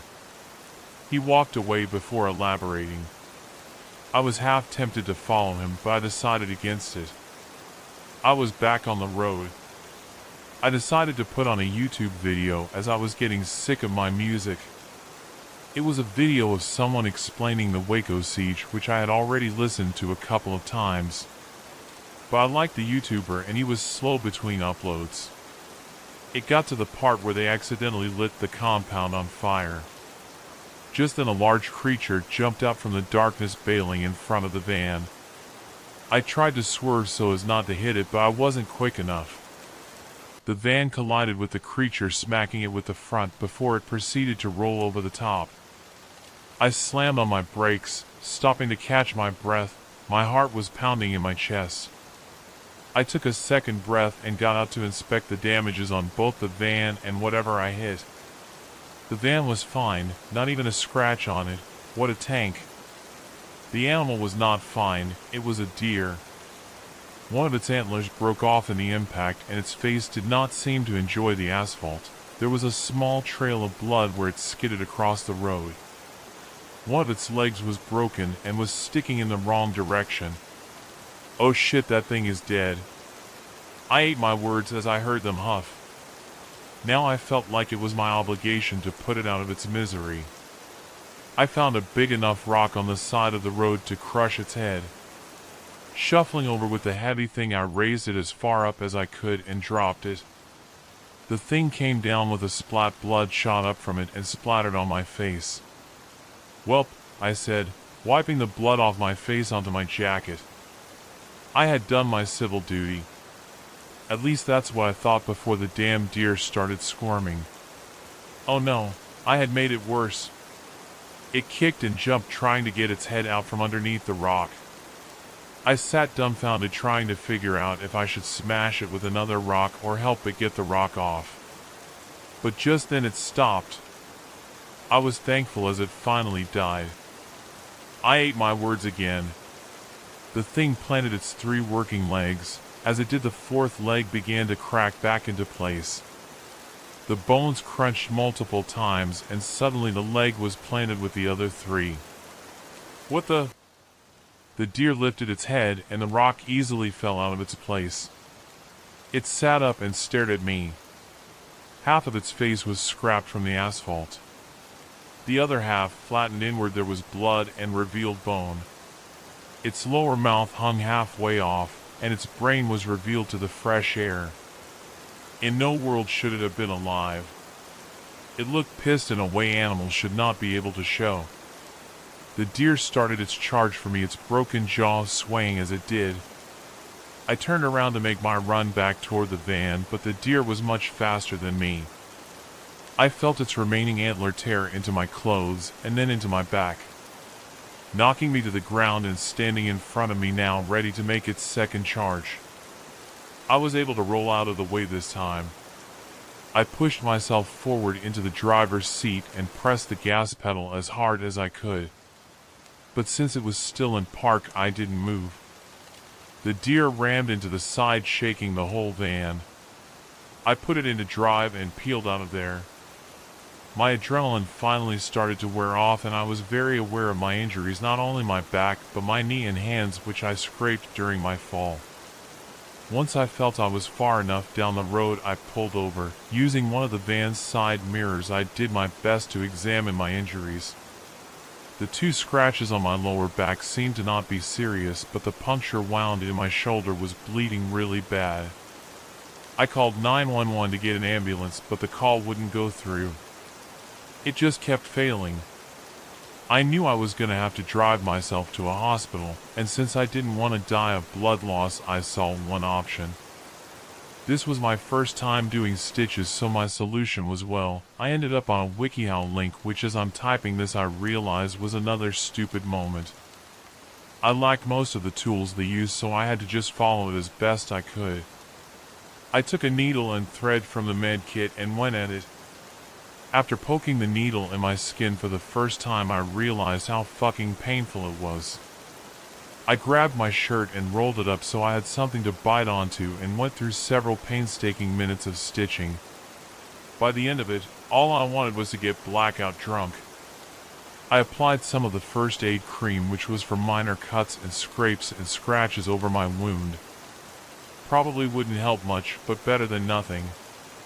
Then slapping a gauze and some medical tape on it. If you are wondering how I stitched the back of my shoulder in the dark, side mirror and dome light from the van, I won't elaborate further. I decided my temporary sketchy job wasn't worth my life and started the 2-hour drive back towards town. I made my way around a bend in the road, and I was back in the same place I just stitched myself in. What the hell? I thought it was the same place. I flipped the van around and drove again in the opposite direction. Turned around again in the same place. I tried again and again and again, but I kept ending up in the exact same place. Even getting out a couple of times to find my blood on the road. I once again received a text. It was from Charlie. Keep driving. I texted him back asking who the hell he was and what kind of mind trick he was playing. But every text I sent didn't go through. I tried calling 911 again. I tried texting. I tried calling a friend, my old coworker, and my dad. No call or text would go through. I tried Insta. I tried Snapchat and Facebook. Any app that would allow me to send a text. I tried even leaving comments on YouTube videos. I could use these apps, but I in no way could interact with others. Once again I received another message from Charlie. Keep driving. I accepted my defeat. I couldn't drive back toward town, and I couldn't contact anyone for help. This felt like the only option. So I got back in the van and started back on the road. I don't know what Charlie was, but he somehow was keeping me on this road, and he wasn't allowing me to talk to anyone I knew. But in a cruel twist of fate, I would later find out that I have one way to contact the outside world. Reddit. I can post as freely as I want on Reddit. I know that sounds stupid as hell. But it doesn't matter anyway, there is no way for anyone to even come help me, and I'm not revealing how to get to me. I kept driving. I'd been on the road for almost 8 hours. When I saw the diner, I pulled over and made my way inside. An older woman greeted me, sitting me down in a booth and handing me a menu. "I'll be back to take your order." There was one other customer in the place. He looked over at me before standing up from his table and making his way towards me. "Are you real or one of them?" he asked, sitting down across from me. "One of them?" "One of the things from the road." "I don't know what that means." "I can tell you're not one of them. He got you too, didn't he, that fucker Charlie?" "You know him?" "Homeless looking dude. Had you come to the edge of town in the promise of riches untold, all you had to do was drive." I didn't want to admit he tricked me with a lot less than untold riches. "Yeah, something like that. There's no way back, no way to call for help. How long have you been driving?" 8 hours, I think." "You're pretty new still. Wait, shhh, she's coming." The waitress came back to the table. "You two ready to order?" She didn't seem to care that there was someone else at the table with me now. "Cheeseburger's fine," the man said. "I'll do the same." She walked off. Like I was saying, you're pretty new still. You wouldn't believe the shit I've seen, man. Giant worms jumping over the roads. Houses that stand up from out of the ground to chase you. Hitchhikers that disintegrate into frogs when you pick them up. You know that sounds insane, right? If it was unbelievable, you wouldn't be listening still. So I'm guessing you've seen something that you're still on the fence about. I looked down at the table and whispered, "Zombie deer." I still didn't know if the deer was paranormal or just a freak of nature, but he was right, it was unexplainable at the very least. The waitress came back with our food. She stared upwards at the ceiling as if she was trying to avoid eye contact. She was listening on us, somehow I knew that. We both gobbled it up and not a word was exchanged. It wasn't until we both left the building that he spoke up again. 9 weeks. What? I've been on the road for 9 weeks. Jesus, and you have no idea how to get off, so that means I'm stuck. Yeah, you're stuck, but I got an idea. What's that? Let's go drive the road together. Safer in numbers, you know. Hell no, man, I don't know if I even believe you for one, and if I did decide you're telling the truth, what's to say you're not something the road conjured up to trick me?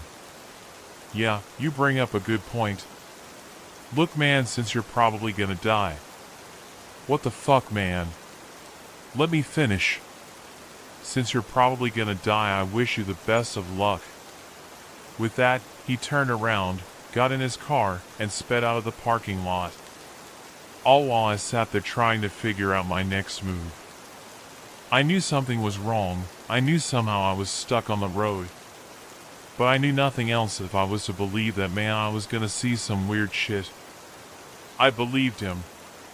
I don't know why, but I did. I got back in the van and I kept driving. The next fun thing I learned about the road is that the sun never comes up. In my 11 days of driving, I haven't seen the sun once. Unless I was somehow sleeping at the perfect time to miss all the sunlight, but that doesn't seem right. I never was a morning person, and I never was a people person, but damn, I was missing both of those. It makes you realize how much you took for granted: showers and hot food. I didn't get to finish my thought before the van was sent off the side of the road, causing it and me to tumble my head smack on the steering wheel, and I blacked out for a second. The van lay on its driver's side. I was hanging slightly above the window. I reached over to unbuckle myself, falling directly into the window. My whole body felt heavy, my poor stitch job showed. Blood trickled from my back and from a newly formed scratch on my forehead. I didn't have any time to worry about that. Whatever knocked the van off the road got closer now. I could hear its heavy steps moving through a nearby brush. I tried to push myself up, but new injuries began to present themselves. My ribs ached and I couldn't put any weight on my leg. I pulled myself using the armrest on the driver's side. I stood using my good leg to hold myself up, reaching for the passenger side door. But the thing dented the door inward. No matter how hard I tried, it wasn't opening. All while it got closer. I tried the window, but of course, it wouldn't roll down. An arm crashed through the front window, piercing the seat behind me. I had to duck down, forcing myself between the front seats into the back of the van. Pain shot through my body as I crawled through. The mattress had been knocked out of its place, forcing me to crawl under it. The monster was away from the window, and I could hear it scratching the car to my right. I lay in place, hoping it didn't know where I was. Its arm pierced through the side just above me. I crawled quicker towards the back window. Relief washed over me upon seeing the glass was already broken. I made my way through it, and I finally saw outside the van. Forcing myself up through the gap, feeling how ruined my leg was. I placed all my weight on my other leg, trying to move as fast as I could. I turned to see the monster's arm was still stuck inside the van. It tried harder and harder to pull its arm out. I used my opportunity to put as much distance as I could between us. The monster yanked, pulling its arm from the van before screeching into the air. It stared at me with dark black eyes and pale skin. It walked on two legs and had 4 arms. One of the arms lay flat, unmoving, the same one it pulled from the van. It clasped its incredibly sharp teeth together before running towards me. It was so much faster, there was no way I could move quickly enough. It ran with its working arms in the air as it tried to come for me. It was bloated, wearing pants and a jacket. It was human enough. I was on the road before my good leg gave out. I collapsed upon it. I turned my head to see it standing feet from me, still screaming. But it stopped right in front of me, staring at the sky. For the first time since I started on the road, the sun was rising. The monster screeched one more time before turning around and running from the road into some brush. Soon it was far from my sight. I wasn't going to wait around for it to come finish the job. I hobbled down the road for a mile or so, which in my current condition took much longer than it should have. From behind I heard the noise of what sounded like a metal clacking together. When it got closer, I was able to figure out it was a car. It came right towards me, and I prepared myself for whatever else the road was gonna throw at me. The vehicle pulled over and a familiar face stepped out. The same man from the diner. "Holy shit, you're alive," he yelled at me. I said nothing back, just hobbled over to the car, opened the passenger door and got in. He nodded and got into the driver's seat. We drove for 10 minutes before either of us said a word. I saw your van and just assumed whatever did that got you. You left the diner before me. Yeah, I stopped a little down the road and waited for you to pass. I've been following you since. Eventually, we came to a clearing just a bit further down the road, and he took a moment to properly assess my injuries. He told me my stitch job was utter shit and stitched it up properly. He then took to my leg, telling me it wasn't that bad, and made me a makeshift cast out of some foam and cardboard. He placed a bandage over my forehead, and as for my ribs, there wasn't anything he could do. We took the time to finally introduce ourselves. This was Ted Villick, a 33-year-old self-proclaimed doomsday prepper. The knowledge he gained in preparation for the end times came in handy. But he was kinda, in the nicest way possible, an insane conspiracy theorist who thought our whole journey on the road was manufactured by aliens to test the limits of human capability. I didn't care about that. He could ramble about it all day. I was just happy to be around someone. For now, that's all I got. I'm stuck on this road and no one's gonna come and help me. At least I have company. I welcome any theories about what's going on here, and I'll let you all know if anything else interesting happens. I just moved house, and there are no women in this town. Other than me. On the day of the property viewing, that wasn't the case. These streets were bustling with men, women, boys, and girls. It felt like any ordinary town. Cul-de-sacs branched off from the main strip. Cozy pockets of red-bricked homes and cobblestone streets. There was a local drinking hole named after some animal or monarch, amusing that it's often one or the other, though I'm not calling the two things synonymous. It had every ingredient of a quintessentially British settlement. 1 month later, however, I returned to a very different place. Moving day, moving Monday as I called it, was overwhelming for exactly 37 reasons, and the emptiness of the town didn't make the list. My ever-growing list of things to remember. What a waste of a day off, I thought. Anyway, I wasn't concerned by the lack of women. In fact, I hardly noticed the lifelessness at first. After all, I arrived a little after lunchtime on a weekday, so I assumed most people were at work. In place of its true name, I'll call the town Propagate. That word was written with blue paint in large, uneven capitals on a low-level wall. Several truant schoolboys sat atop that brick partition, which separated a small, detached house from the main road. A dozen legs swinging back and forth like a row of pistons. They had an odd energy, given they were rule breakers. An energy neither giddy nor intimidating. But the blank-eyed boys did keenly watch my car as it drove by. That sighting was only the first oddity. There was also the young man walking the Cocker Spaniel. The 5 elderly gentlemen at the bus stop. The neighbor standing with both arms around his 2 sons. They watched from the front lawn as I pulled into the driveway of my new home. As I said, I noticed the quietness, but it didn't concern me. The lack of women might have triggered warning sirens in normal brains.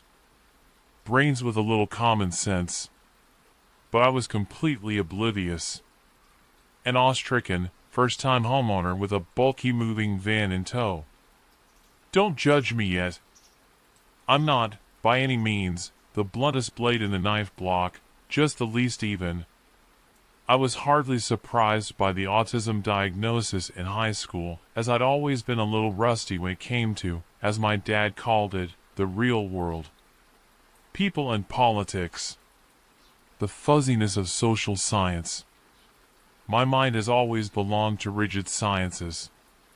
Let me put it this way, I have a PhD in chemical engineering, but I once let a tittering teenager and his pack of hooded friends borrow my phone. Oh dear! Of course I'll let you ring your mother to pick you up, I obliviously said. That was how I waved goodbye to my brand new iPhone. I'm smart dumb or dumb smart. Take your pick. Stephen Gawking, the trio of school bullies used to call me. It took their one collective brain cell to come up with it, but it was a good one. I'm surprised they even knew what gawking meant. Anyway, moving to Propagate was supposed to be a turning point. I was determined to prove everybody wrong. My friends in the city. My family back home. I wanted to show them that I wasn't a socially stunted egghead. I had the stuff, whatever the stuff might be. The independence and street smarts of my peers, I suppose. I turned 27 this year, so I knew it was time to make something of myself. And that certainly happened in Propagate. After only half an hour, the 2 movers had unloaded all of my belongings, and they left me alone. I heard one of them mutter about a strange look from a neighbor. Given what would follow, they were right to flee. I spent the next few hours sorting through my belongings, but my mind soon started to wander. I needed something less mind-numbing to do, so I decided to spend the rest of my day exploring Propagate. I took a stroll to the nearest convenience store, hoping to familiarize myself with the layout of my new hometown. And as I left suburbia behind, Propagate's true nature revealed itself to me. I entered a main street littered with dozens upon dozens of townsmen. Far more than there had been on my street. And there came a twisted feeling in my belly. Even an atypical mind like mine knows when it's outnumbered. It was an infestation of suited business types, schoolboy clusters, and dog walkers. There was no longer any avoiding it. The fear, the feeling of eyes dancing across my flesh. And once I realized that heads were swiveling to track my movements, I scurried across the road to enter a store on my right. Things were worse inside. On the street, there had been options. Routes of escape. Even as an autistic woman, I've acquired the social skills necessary to detect when the male gaze tips from icky to sticky. When it glues so industrially to your skin that you sense impending, inescapable danger. When you realize that the watching man or men might want to do more than look. That early evening, mere minutes before the sun merged with the horizon, I felt utterly and entirely alone. I had only an inch of daylight on my side. I didn't feel safe. I wasn't safe. And, as I said, I had hoped things would be better inside the convenience store, but they weren't. I'd only thrust myself into a more claustrophobic arena of prowling eyes. What terrified me so greatly was that the eyes hardly looked like eyes at all. Eyes can't hurt you. But the town's many sets of spheres were alive. Hundreds of spheres connected to one unified horror. And whatever thing followed me, disguised as countless pairs of pupils, it promised a nightmare. Would you rather be alone in the woods with a bear or a man? That question rang in my head, and I thought about a third option. Something neither man nor beast. Whatever that thing might have been, I was already alone with it. A supermarket worker, name tag reading Mike, eyed me from a few yards away. He looked sick. Not sick with lust. Not even sick with a common cold. His eyes were swollen, appearing too large for the sockets in which they lived. And his skin bore stretch marks, as if bulging from the pressure of something. A terrible thing below Mike's flesh, settling alongside his skeleton and organs. Now, I've been stalked and even manhandled before. I wasn't new to the fear of strange men. But this was something else. A scenario above the pay grade of my primitive fear response. Strangers were stopping in their tracks. That was what unsettled me. It was as if they had been skewered by poles protruding from the ground. As if each man had been forced, by something beyond his control, to endlessly pivot. To follow me with a cutting gaze. Nadia, a static female voice called. Relief and fright simultaneously seized my body. Relief at having heard the voice of another woman, but fright at the mystery of its origin. My eyes eventually slid downwards, and I realized that I had, half-consciously, heard my phone ring several seconds earlier. Realized that I'd answered the call with a shaking thumb, though I'd barely been aware of doing so. I was relieved to see that my screen read Chloe. Nadia, my friend repeated. Did you answer by accident? Let me talk a little louder. Nadia, I'm trapped in your pocket. Help! I smiled, thankful tears collecting in my eyes. With Chloe's colorful voice to accompany me, I wasn't alone. Still quivering, I lifted the phone up to my ear. I didn't want my friend to worry about me. Didn't want her to know that I'd stumbled at the first hurdle of independence. Like nearly every other adult in the world, I had to feign normality. Putting on a brave voice took significant masking, but it was a skill that I'd mastered over the years. I'm here, I said, before uttering a full laugh. Sorry. It must have been my giant that answered. Chloe snorted. Where are you, bitch? You stood me up. I thought I'd invited my oldest, dearest friend to visit my new home after work. That was one of the 37 things I was supposed to remember, but I'd entirely forgotten, as is typical of me. The serotonin overload of becoming a homeowner had wiped my brain. Happiness and fear frazzle my thoughts equally. You forgot, didn't you?" asked Chloe. "No, I lied. I just nipped to the supermarket to get us food and drinks." "A likely story," she replied in a chipper tone. "It's okay, Nads. I forgive you. Just bring some vino back for your dear friend, okay?" She's shivering on the porch, talking about herself in the third person. I grinned, making my way down the liquor aisle. Chloe's distracting voice enveloped me like a warm blanket. She helped me to temporarily forget about the many watching eyes, and I soothed the remaining ache in my chest with a little sensory stimulation. Let my fingers brush against the bottles of Sauvignon Blanc on the middle shelf. Let my gaze brush against the price labels beneath. "I hear you, girl," my friend said. "You're drooling over the dirt cheap brands. It just seems unnecessary to buy an expensive bottle," I pointed out. "They're all the same, really." Chloe groaned and replied, "They are not all the same. Do I need to come down there and pick for us?" "No," I inwardly pleaded, tuning into my environment once more. As much as I craved her company, I didn't fancy the idea of doubly hungry eyes salivating at the only signs of female life. "I'll buy a good one, I promise. See you in 10 minutes or so." "Okay," Chloe said. "See ya." I wanted to scream for her to stay on the line, but my friend hung up before my lips had even parted. And then I returned to the reality of my situation.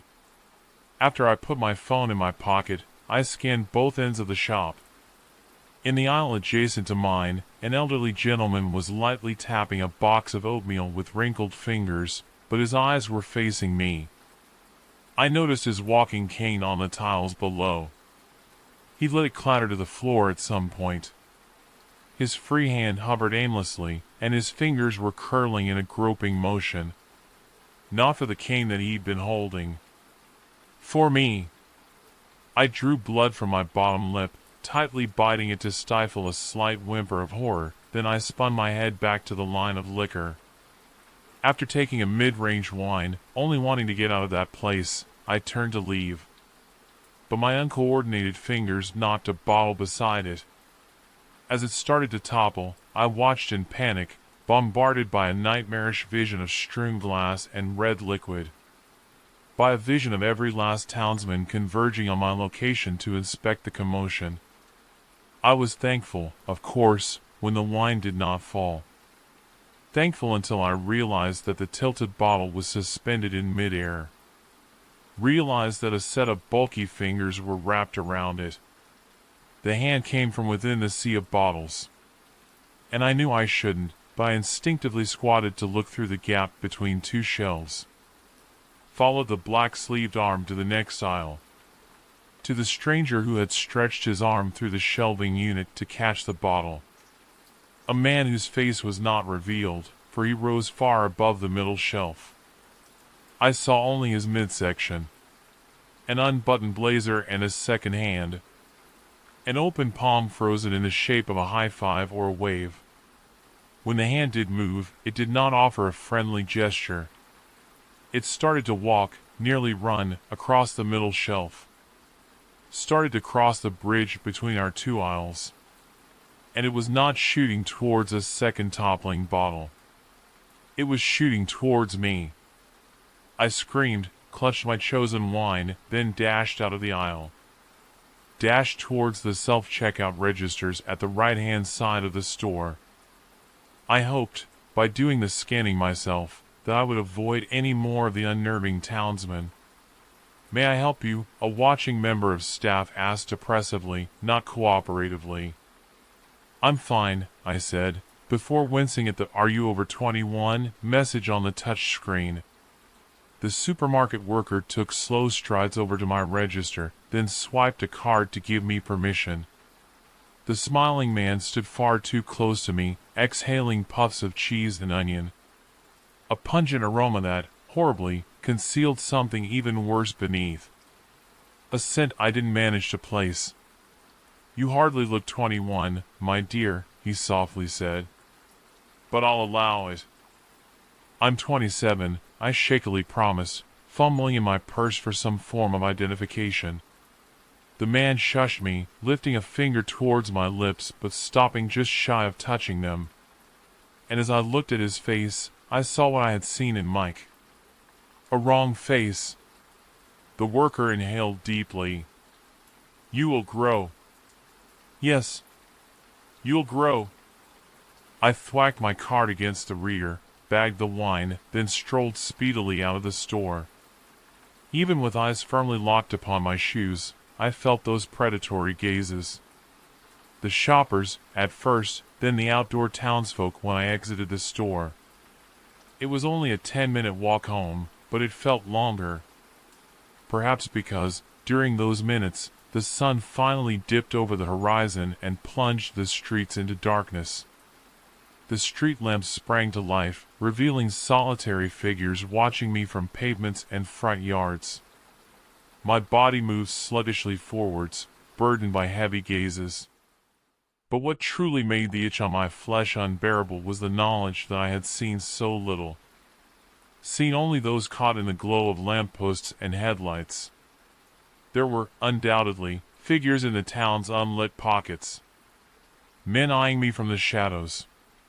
To make it all worse, I returned home to find only my bright orange Mini Cooper in the driveway. There was no sign of Chloe's Ford. No sign of Chloe. Pick up, I muttered as I tried and failed to ring her. You said you were here. She was here, a voice explained. A yelp escaped as I turned to face the lawn beside mine. Turned to face the next-door neighbor I'd seen when I first arrived. He was still standing on the front lawn with his two boys, large arms wrapped around their shoulders. They haven't been there all day, I told myself, though I wasn't convinced. There had been something quirky about the sitcom family earlier in the day. But they seemed far more sinister at night. They stood in their blackened front garden, barely illuminated by the nearby street lamp. They had been waiting for me. I pretended otherwise, but I knew better. I beg your pardon? I asked, voice coming apart at the seams. The father smiled and said, Your friend. She was here. We invited her inside for a cup of tea, one of the boys stated. The child spoke without a hint of emotion, without a single inflection in any of his words. I found myself thinking of the truant boys sitting on the wall. The lack of joy on their faces. The lack of anything remotely human behind the eyes. I don't see her car, I found myself saying aloud. She drove to meet you at the store, the man explained. It was an instant response, as if my neighbor had foreseen the question and prepared an answer earlier. Oh, that reminds me, he continued, stepping onto my driveway and bringing his eerie smile into the light. She left something for you. The father's hand shot outwards, offering a phone with a cracked screen. I reflexively reached for it before even processing the dread in my gut. I wasn't unnerved by the cracked screen. Not even by the idea of Chloe giving her phone to a stranger. No, it was something about the way in which my neighbor spoke. Something about the way in which he held up the device. And as my hand met his, something pricked my index finger. I recoiled, as if a sharp hair within the creases of his palm had cut me. Mouth gaping, I inspected the bloody droplet forming on my fingertip. It dripped and fell into one of the many cracked wounds on the phone screen. I lifted my fearful face and said, What happened to? But the man and his boys had vanished. Fled without so much as the sound of grass crunching beneath their feet. Something pained my mind. Not just the town. Something that poisoned the very colors of the world. Something which prompted my soul to primally scream that I must hide. I ran to the porch, clumsily unlocked the front door, and tried to steady my breathing. Listen, started a voice from the darkness. I screamed and twisted to see the silhouette of a man in my unlit lobby. I only half registered that the intruder was holding up his hands defensively. "I'm sorry," he said, stepping forwards. "I had to find you first." He may well have said more, but I heard none of it because the world disappeared. Then, an unknown length of time later, a voice from the blackness whispered, "Miss?" I heard the familiar stranger before I managed to open my eyes or move my limbs. Probably for the best, as I would have fought him. He wasn't like the others. I'd known that, somehow, even in the darkness of the lobby. Sensed it in the man's presence. I didn't say any of this, however. I groaned, unable to produce intelligible words. Unable to move my eyelids. He shushed me. "You're safe now." "What is happening?" I finally managed to grunt, opening my eyes a sliver to see that I was sitting in the passenger seat of the stranger's vehicle. "I still don't know, but it began 6 days ago," he replied. Mr. Robertson entered Brent Monroe's restaurant with a horrid smile and blood-stained overalls. Half the town was there. We were celebrating Margaret's retirement.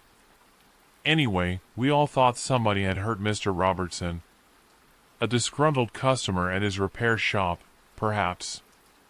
But it wasn't that. "What was it?" I asked, eyeing the middle-aged driver beside me. The man shrugged. Brent walked over first. He held Mr. Robertson's shaking hands, intending to help. But then the owner became just as calm and broad-smiled as the mechanic.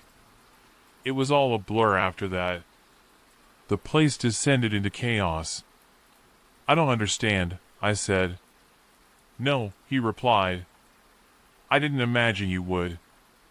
The men changed. All with a simple touch. "Did you change?" I asked fearfully. "Are you going to hurt me?" The stranger shook his head fiercely. "No, love. I'm not going to hurt you. My name's Tom Lawson, and I'm going to get you out of here." "What's your name?" "Nadia," I said. "What happened to the—" I trailed off, but Tom knew what I was going to ask. My eyes had focused enough to see the outline of his face. Unkempt facial hair revealed that he wasn't willingly unshaven, and the dark circles under his eyes told me that he hadn't slept well in days. He eventually said, "I had a wife and 2 boys. Katie, Jack, and Sam. I thought only of them. That was why I didn't stay at the restaurant. Why I didn't help anyone. And when I drove through town, I saw men and boys carrying the limp bodies of wives, mothers, daughters, and sisters. But they weren't dead." Tom noticed me inspecting the dried blood on my index finger, and he nodded. "They didn't want to kill the women, Nadia," the man explained. "They wanted something worse. Something no man should want. But they're not men. I reckon you know that by now." I hung my head.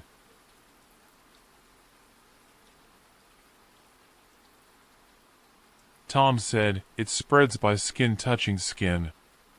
Only the men. I don't know why. It might be a virus. Might be the rapture. All I know is that, whatever they were, I didn't want to become it." "You don't have to explain yourself," I said. "I just want to leave this place." "Well, anyway, I came home to find my street in disarray. I don't know how it spread so fucking quickly, Nadia." The man paused for a long time, tears brewing in his eyes. "It took my boys." I had no words, so I sat silently. "They were waiting for me in the front hallway," he continued, "and they told me that they hadn't seen their mother. I wanted to hug them. I did. But they were lying.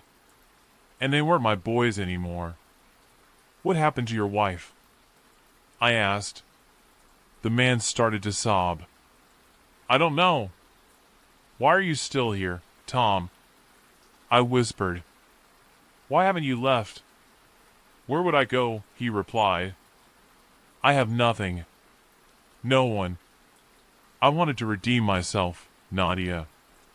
I wanted to help those left behind. People hit it first. Those not infected. Those not taken. But it caught up to all of them in the end. Haven't seen a woman in days. Not until you, of course. Rotten timing, I said. He shrugged. I found you before they did. I know, I said, nodding. I owe you my life. Tom waved a hand dismissively. Katie might still be out there, I continued. They might all still be out there. I hope so, he replied, before turning to me. That's what keeps me. By the time the car's beams lit the figures, it was too late to brake. They stood 3 abreast on a road near the perimeter of town. A road without street lamps.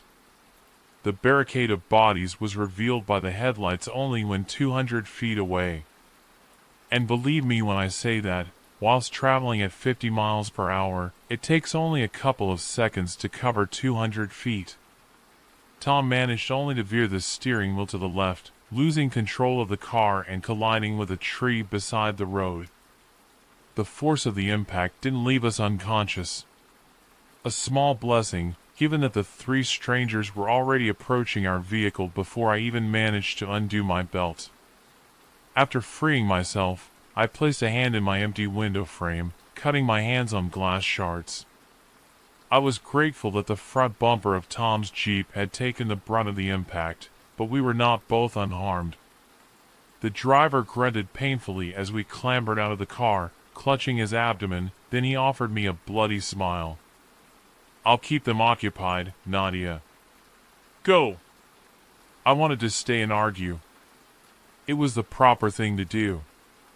But the man, having sustained either minor or major injuries, had already started strolling towards the approaching figures. Either neurodivergence or my flight response kicked into gear, and I found myself running along the road. Running back into town, because I didn't fancy my chances with the bulky men who were blocking our escape route. There were frightened cries from behind, and then there weren't. Tom Lawson had been unplugged. His scream did not fade. It instantly died. He chose to stop screaming of his own accord. I knew what that meant. I knew what had happened to him. The road back to town was obstructed by several more men walking towards me. I was being sandwiched by my hungry-eyed watchers. No way out of town. No way back to town. The woodland was my only recourse. I turned to my right and sprinted into the blanket of bark, praying that I would find an exit. Find the next town over. I prayed that the townsman's sickness, earthly or not, had not traveled beyond the bounds of Propagate. I fumbled with my phone, turning on the torch, but it was my ears that became aware, not my eyes.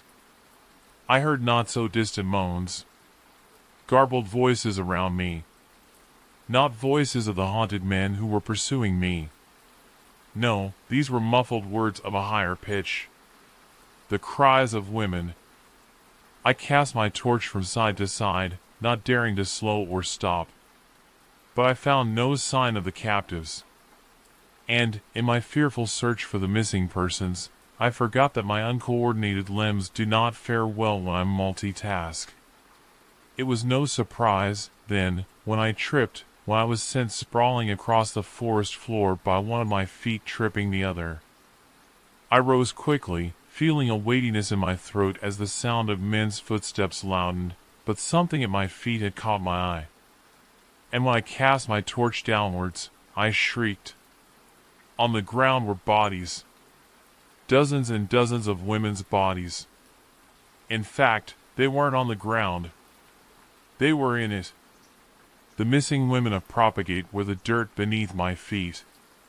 The soil, the undergrowth, or the whatever forms a forest floor. Their bare flesh, which had been stretched and mangled, merged with the soil.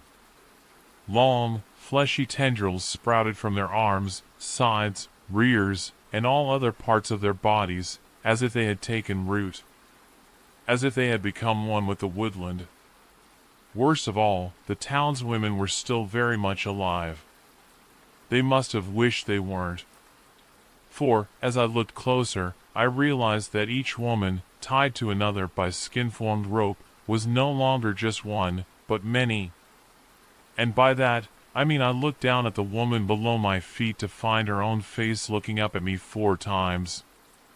4 separate faces, each tied to a different part of her body, screamed up at me.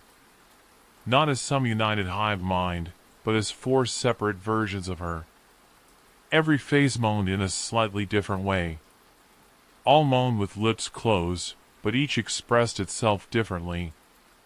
The smaller faces were nothing but circular mounds that had been propagated from her. They would grow, of course. They would propagate too. What? I thought in horror, wondering where those direful thoughts had originated. Her eyes were coated in tears and flecks of mud. She opened her mouth to speak, but spewed only mushed foliage and blood. Her muffled words failed to permeate the greenery spilling from my guts. I knew, though. Knew she was asking me to kill her, much like the hundreds of other stripped women who were inexplicably part of the forest floor. Hundreds of women who might have numbered thousands, having multiplied. Having grown new, smaller abominations. I woke from my horrified trance when the crunching footsteps of the pursuing men were too close to bear. "I'm sorry," I whispered tearfully to the woman, hoping the others would hear. I hoped they'd understand, at the very least. I felt their tearful eyes watching me from below. There was no running around them. Only over them. I realized that the nearby squeals I had heard earlier were the sounds of women being crushed beneath my boots. I hadn't paid attention. The squelching ground beneath my feet hadn't been loose and unstable. It had been moving. Breathing. A macabre pool of rippling mud and flesh that nearly swallowed my feet as I ran across it. Apologizing and sobbing as I went. The townswomen formed an interconnected blanket of skin and dirt. They were forced not only to become one with nature, but to suffer through that hellishness. I don't know how long I spent fleeing. An hour. 2 hours. All night. But I know the sun hadn't risen when I finally made it to a small village miles away. I no longer heard the footsteps of men behind me. I'd outrun them. They moved at a glacial pace, seeming to have been slowed by whatever corrupted them. But part of me fears that they were simply in no rush. That they know, no matter how far I run, it is only a matter of time. They will spread through even village, town, and city on earth. Recruiting men. Propagating women. There is no running. I know that now. I've returned to propagate, and I pray that I stop the nightmare before it spreads. This may be my final message, but I'll kill everyone if I find a way. And they will thank me. OCD isn't what you think it is. It almost killed me. When I was 19, I was diagnosed with obsessive-compulsive disorder, OCD. By that time, the disease had already carved its mark into the skin of my hands, and left the scars along my back.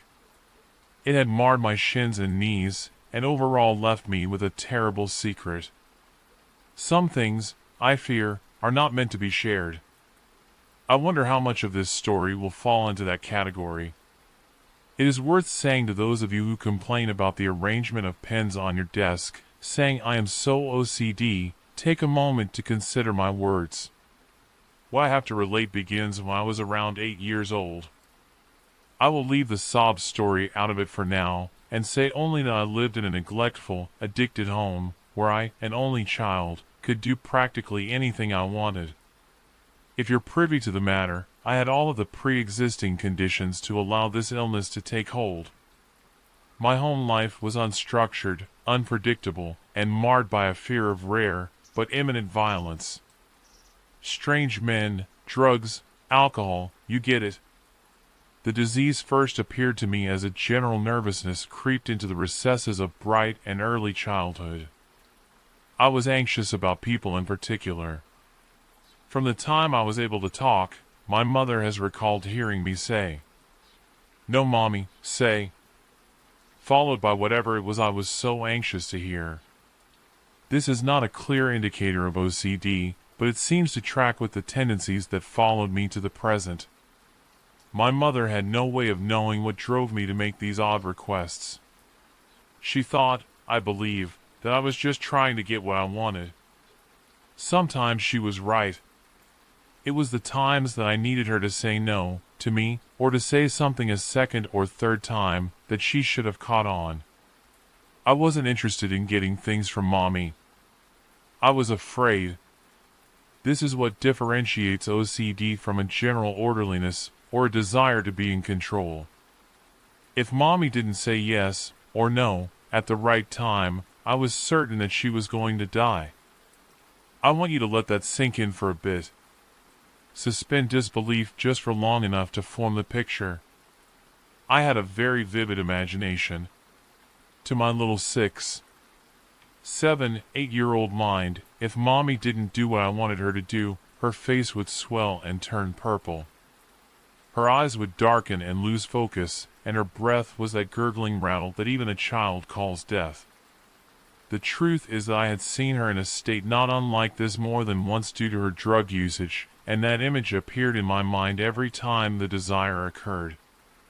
I was sure, and still am, to be frank, that the consequences for one failure could be the death of someone that I loved. This is what motivated me to drag myself down beneath the earth, and in no figurative way, to experience the hell that was our odd, secret underworld. OCD is one unlikely element that contributed to this story. Oddly enough, that is the rational part. The other lies in the fact that our little trailer park existed on the outer fringes of what are likely to be countless miles of unexplored tunnels in the Mammoth Cave system. This is where OCD and unfortunate circumstances meet in my life. Imagine an 8-year-old girl, thin and wiry with dirty blonde hair, crawling through the woods on her hands and knees. She is humming a song, dragging a naked Barbie along with her in her left hand, and pulling back the thick weeds with her other to follow a thin little creek. I wasn't concerned about the dirt, nor the germs, nor the messy arrangement of my hair. My jean shorts and t-shirt would be no more stained coming out of these woods than they were going in. That's when, suddenly, the creek disappears. The melodious trickle of water stops abruptly, leaving my song to the wind as this curious stream drops into a hole in the ground.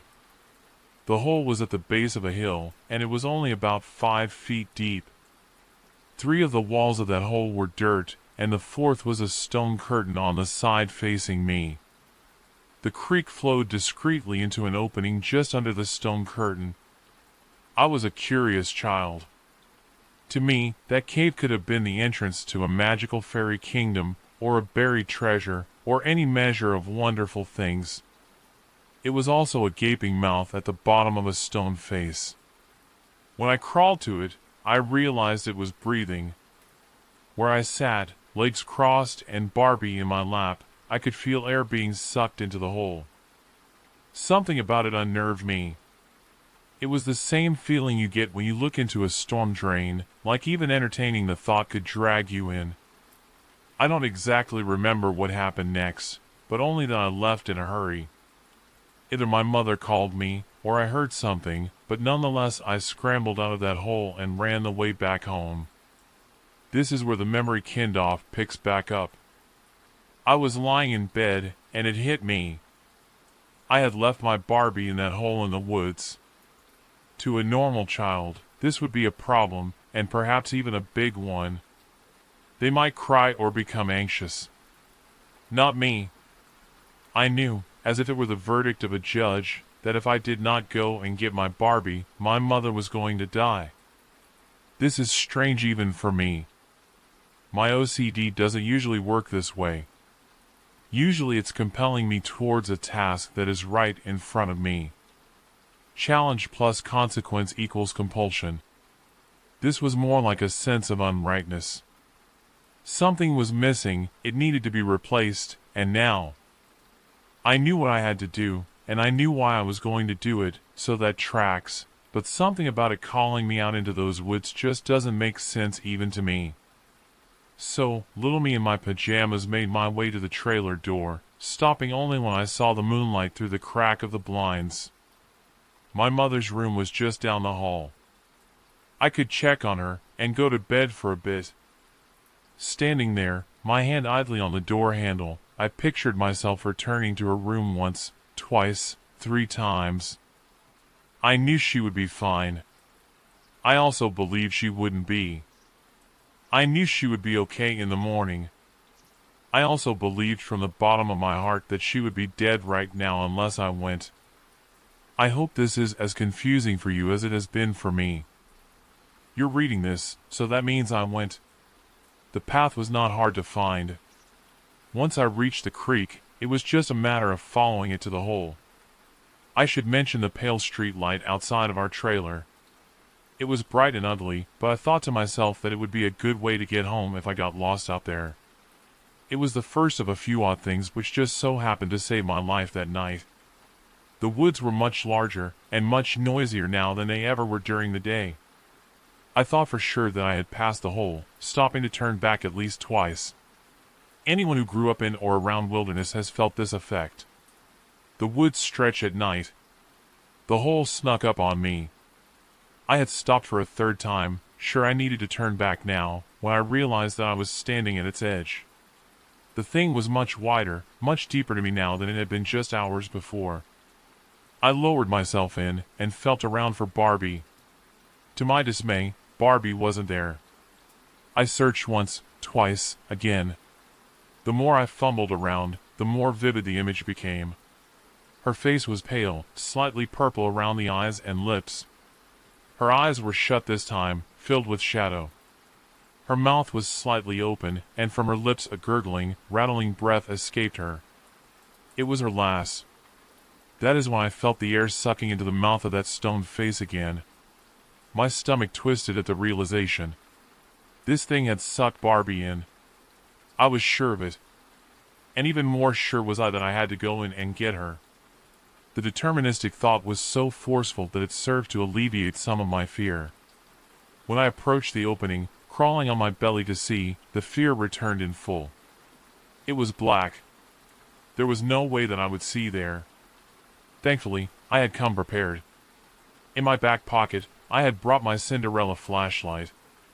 Cinderella's crown was semi-transparent plastic, and I remember changing its AA battery only once from the time I was 4. Now, she shined just brightly enough for me to see the 4 or 5 foot drop to the cave floor. I was a very skinny child, and the opening to the cave was just large enough for me to slide through. Here is the next odd thing which saved my life. I slid in feet first on my belly. The upper lip of the opening caught my shirt, and caused me to brace with my elbow. The lower lip carved a fairly deep cut under my right elbow, and it pissed blood. I remember landing on the floor of the cave and just squatting there, crying and bleeding until I convinced myself to look around. No Barbie. That was for sure. The cave went on far beyond the reach of Cinderella's light. I was crouched in a little room with 2 openings. To my left, the stream turned and trickled down further into the earth. To my right, the room slanted down like an attic, leaving a sliver of a tunnel in the back right of it. I shined my light around once more, making as sure as I could that I wasn't leaving Barbie behind, and I prepared myself to go home. This is my last coherent memory of that night. I'm sure that may be unsatisfying to you. I spent much of my teenage years hamming the story up for people. A man would come up from the cave, or a demon, or maybe once or twice I explained it as a giant spider. Either way, I spent so much of my life explaining it this way because I thought the truth of it was boring. It was just a horse. I couldn't see it, but that was the sound it made coming up toward me from that tunnel. It was hooves on stone. As a child, I was just too stupid to realize how strange that is. What horse, or goat, or deer would be down there? The second part of the story I lied about was what happened next. I have said that he or she would attack me, that I screamed and I thought I would die. The truth is much stranger. I don't remember. Something came out of that hole, and it scared me so badly that I gave myself the scars on my back and arms getting away from it, and I have no recollection of what it was. Hooves on stone. Here's what I know, that street light I mentioned before saved me first. Rodney, a neighborhood kid, was outside sneaking a hand-rolled cigarette when I left, and in that pale light he saw me. He thought that was strange, but didn't think much else about it. That was, until the next morning, when I didn't come to school. I would get myself up and pass his house on my way to the bus stop, and Rodney would be there every morning with his granddad. Rodney got a bad feeling and told, and noon could find me. My mom eventually got out of bed and called the cops. The dogs found the hole, and the man found Barbie just outside it. I had missed her on my way in.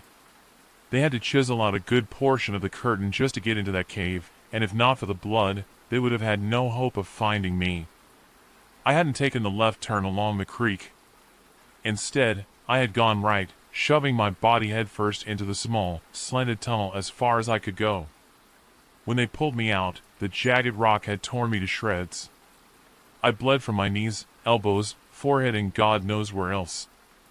I had been in that tunnel for at least 10 hours, wedged as tightly as I could possibly go. It took 3 hours to get me out, and they used rope. If you know that was murder. Needless to say, I was in bad shape. I lost much of this story to ambulances and hospitals and flashing sirens, but there is one little bit that keeps me up at night.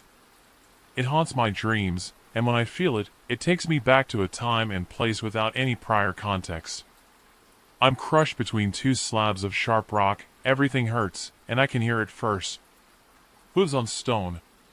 It makes some sound that I can't replay in my head. I can only remember how it felt. There's the sound of something animal, something human. It isn't angry, it isn't malicious, it's cooing me. That is the sound. It is cooing me like a dove, or a dog, or a mother to her child. And then there's the thing I dread the most. I hear scraping hooves, dragging flesh, falling rock. It is forcing itself in. And then I feel it. A rough, wet tongue across the bottoms of my feet. Cooing, lapping, cooing, lapping. I wonder how many hours this went on. Finding my mother asleep in the hospital room next to me, breathing deeply, changed me. Not all at once, but I returned there in my head well into my adulthood. That's the place I return to when my OCD gets bad again and I can't leave the house. A voice in my head determined to protect me without any understanding of the world led me to that cave to save her. She didn't need saving, or at least wouldn't accept saving. It was I, in the end, who needed saving. Somehow the one traumatic memory, the choking, the dying, can be overpowered by the other. Hooves on stone. So there you have it, friends. I don't have some silly if anyone finds this message to end the story. I have only a warning. For those of you who share my odd disease, remember this. Your mind is trying to protect you. It doesn't know how. It will supply the effect without the cause, because it was made for a world you don't understand. By the scars on my body, I advise you, do not follow it gently, do not allow it to drag you into that place. FDR's saying about fear itself was wrong. There are worse things than fear. Always respect the local pigeon man. It all started while we were walking to the bus stop. I've never bothered getting a car because of how cheap and mostly reliable public transport was here. A friend of mine worked close to my office, so we often took the same bus home. Lately, I've noticed an increase in pigeons downtown and near where we waited for the bus. Personally, I like the birds. I thought they were a bit goofy, and aside from all the poop they left, I didn't think they were a problem. My friend, Matt, hated them. He often had a new insult for the birds. That day was no different. At least 20 pecked around at the sidewalk in our path. He ratted them to startle them, causing the flock to move further down. I frowned at him for being so cruel. I think any city with a pigeon problem also has a pigeon person. Someone who appeared homeless took care of the birds or treated them as if they were friends. Our local pigeon man was between us and the bus stop. He was dressed in a long black coat regardless of the weather. He fed and petted the birds as he talked with them. He had a beard, but it didn't appear unkempt. I wondered if he had a home and pigeons were just a hobby. He also had a sign made of cardboard asking for donations. He listed how much money it would cost to feed the pigeons he was so fond of. $1.50 for a loaf of bread to $25 for a month's worth of croutons. Matt nodded towards the man ready to mock him, but I gave him a look to shut him up.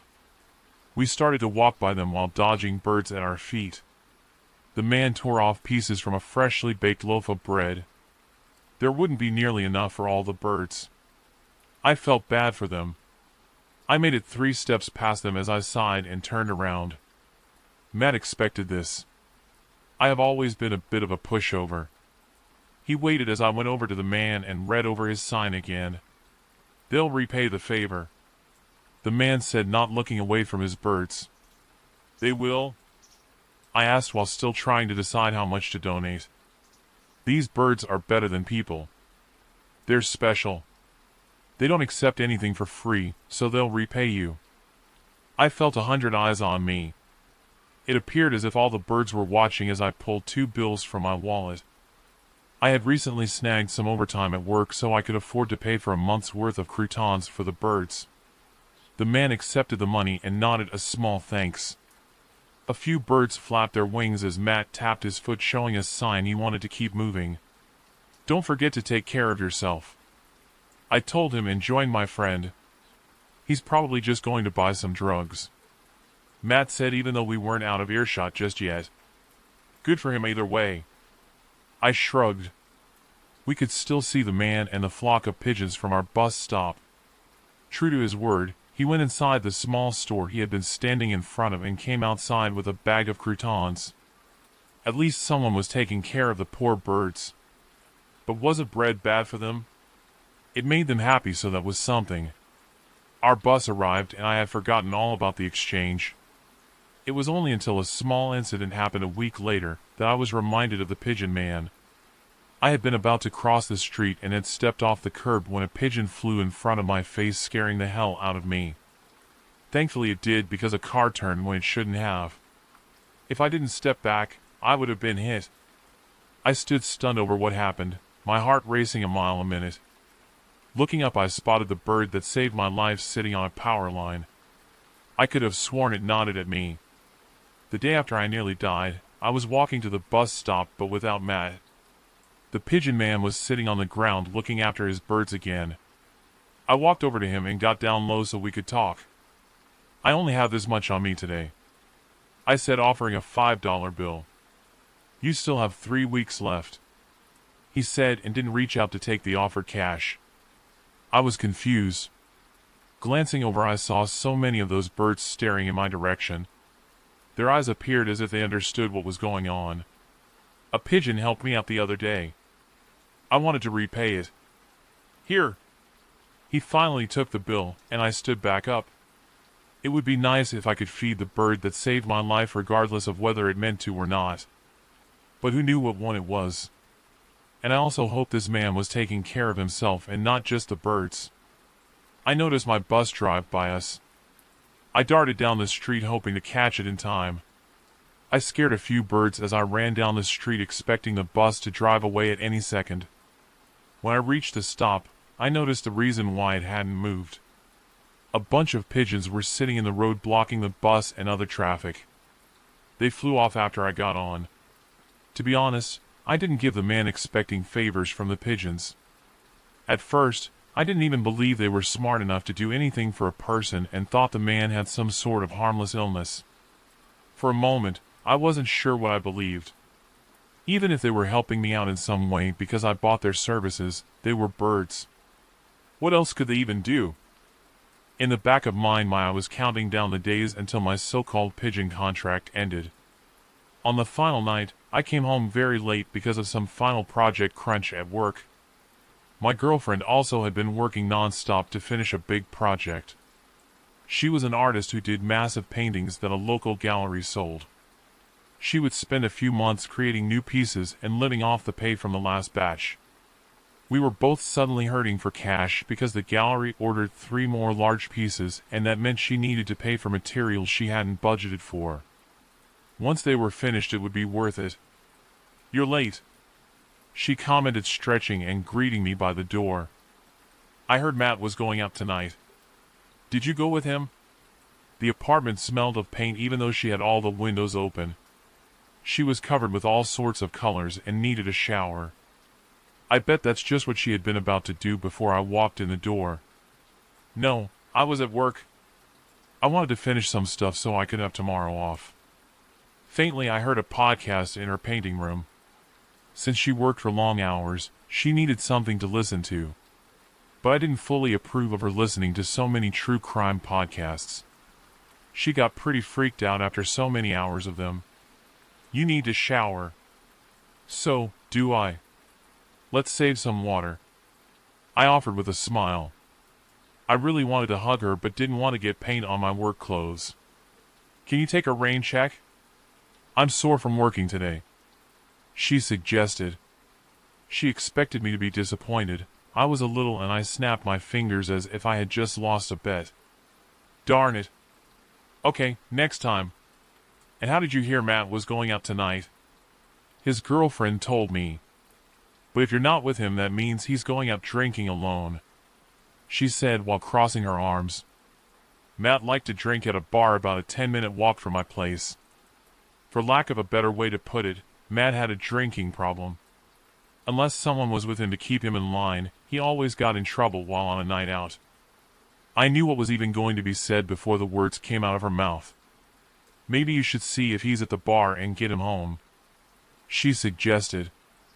I groaned and rolled my eyes.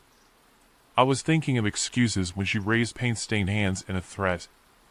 I raised my own in defeat. "Fine. I wanted to buy something from the store either way. Let me get changed first. And you need to stop listening to those podcasts," I told her. "I like Matt's girlfriend. He might get wasted and cheat on her, and she doesn't deserve that. Matt is dumb, but not dumb enough to cheat. Even if he tried, he's such a messy drunk no one would take him. You just think he's going to be nabbed by those smiley face killers. Who aren't real, by the way," I said with arms crossed. She narrowed her eyes over just how easily I saw through her and how I refused to believe a conspiracy she did. "If you keep that up, they'll get you next. They also target boyfriends who don't buy their loving girlfriends Cheetos," she said while backing up towards the bathroom. I guess she wanted Cheetos while I was out. I let her get into the shower as I left to get my friend into a cab back home before he caused any trouble. I should never second-guess my girlfriend. She was smarter than me because somehow she knew Matt needed help. I sent a few texts asking if he was at the bar. It wasn't a very popular one, so I could easily find him inside if he was there. I was a block away when I saw someone stumble out of the bar. 2 people followed behind him. My hand tightened over my phone, ready to dial the police if needed. I quickened my pace to try and catch up to the 3 of them.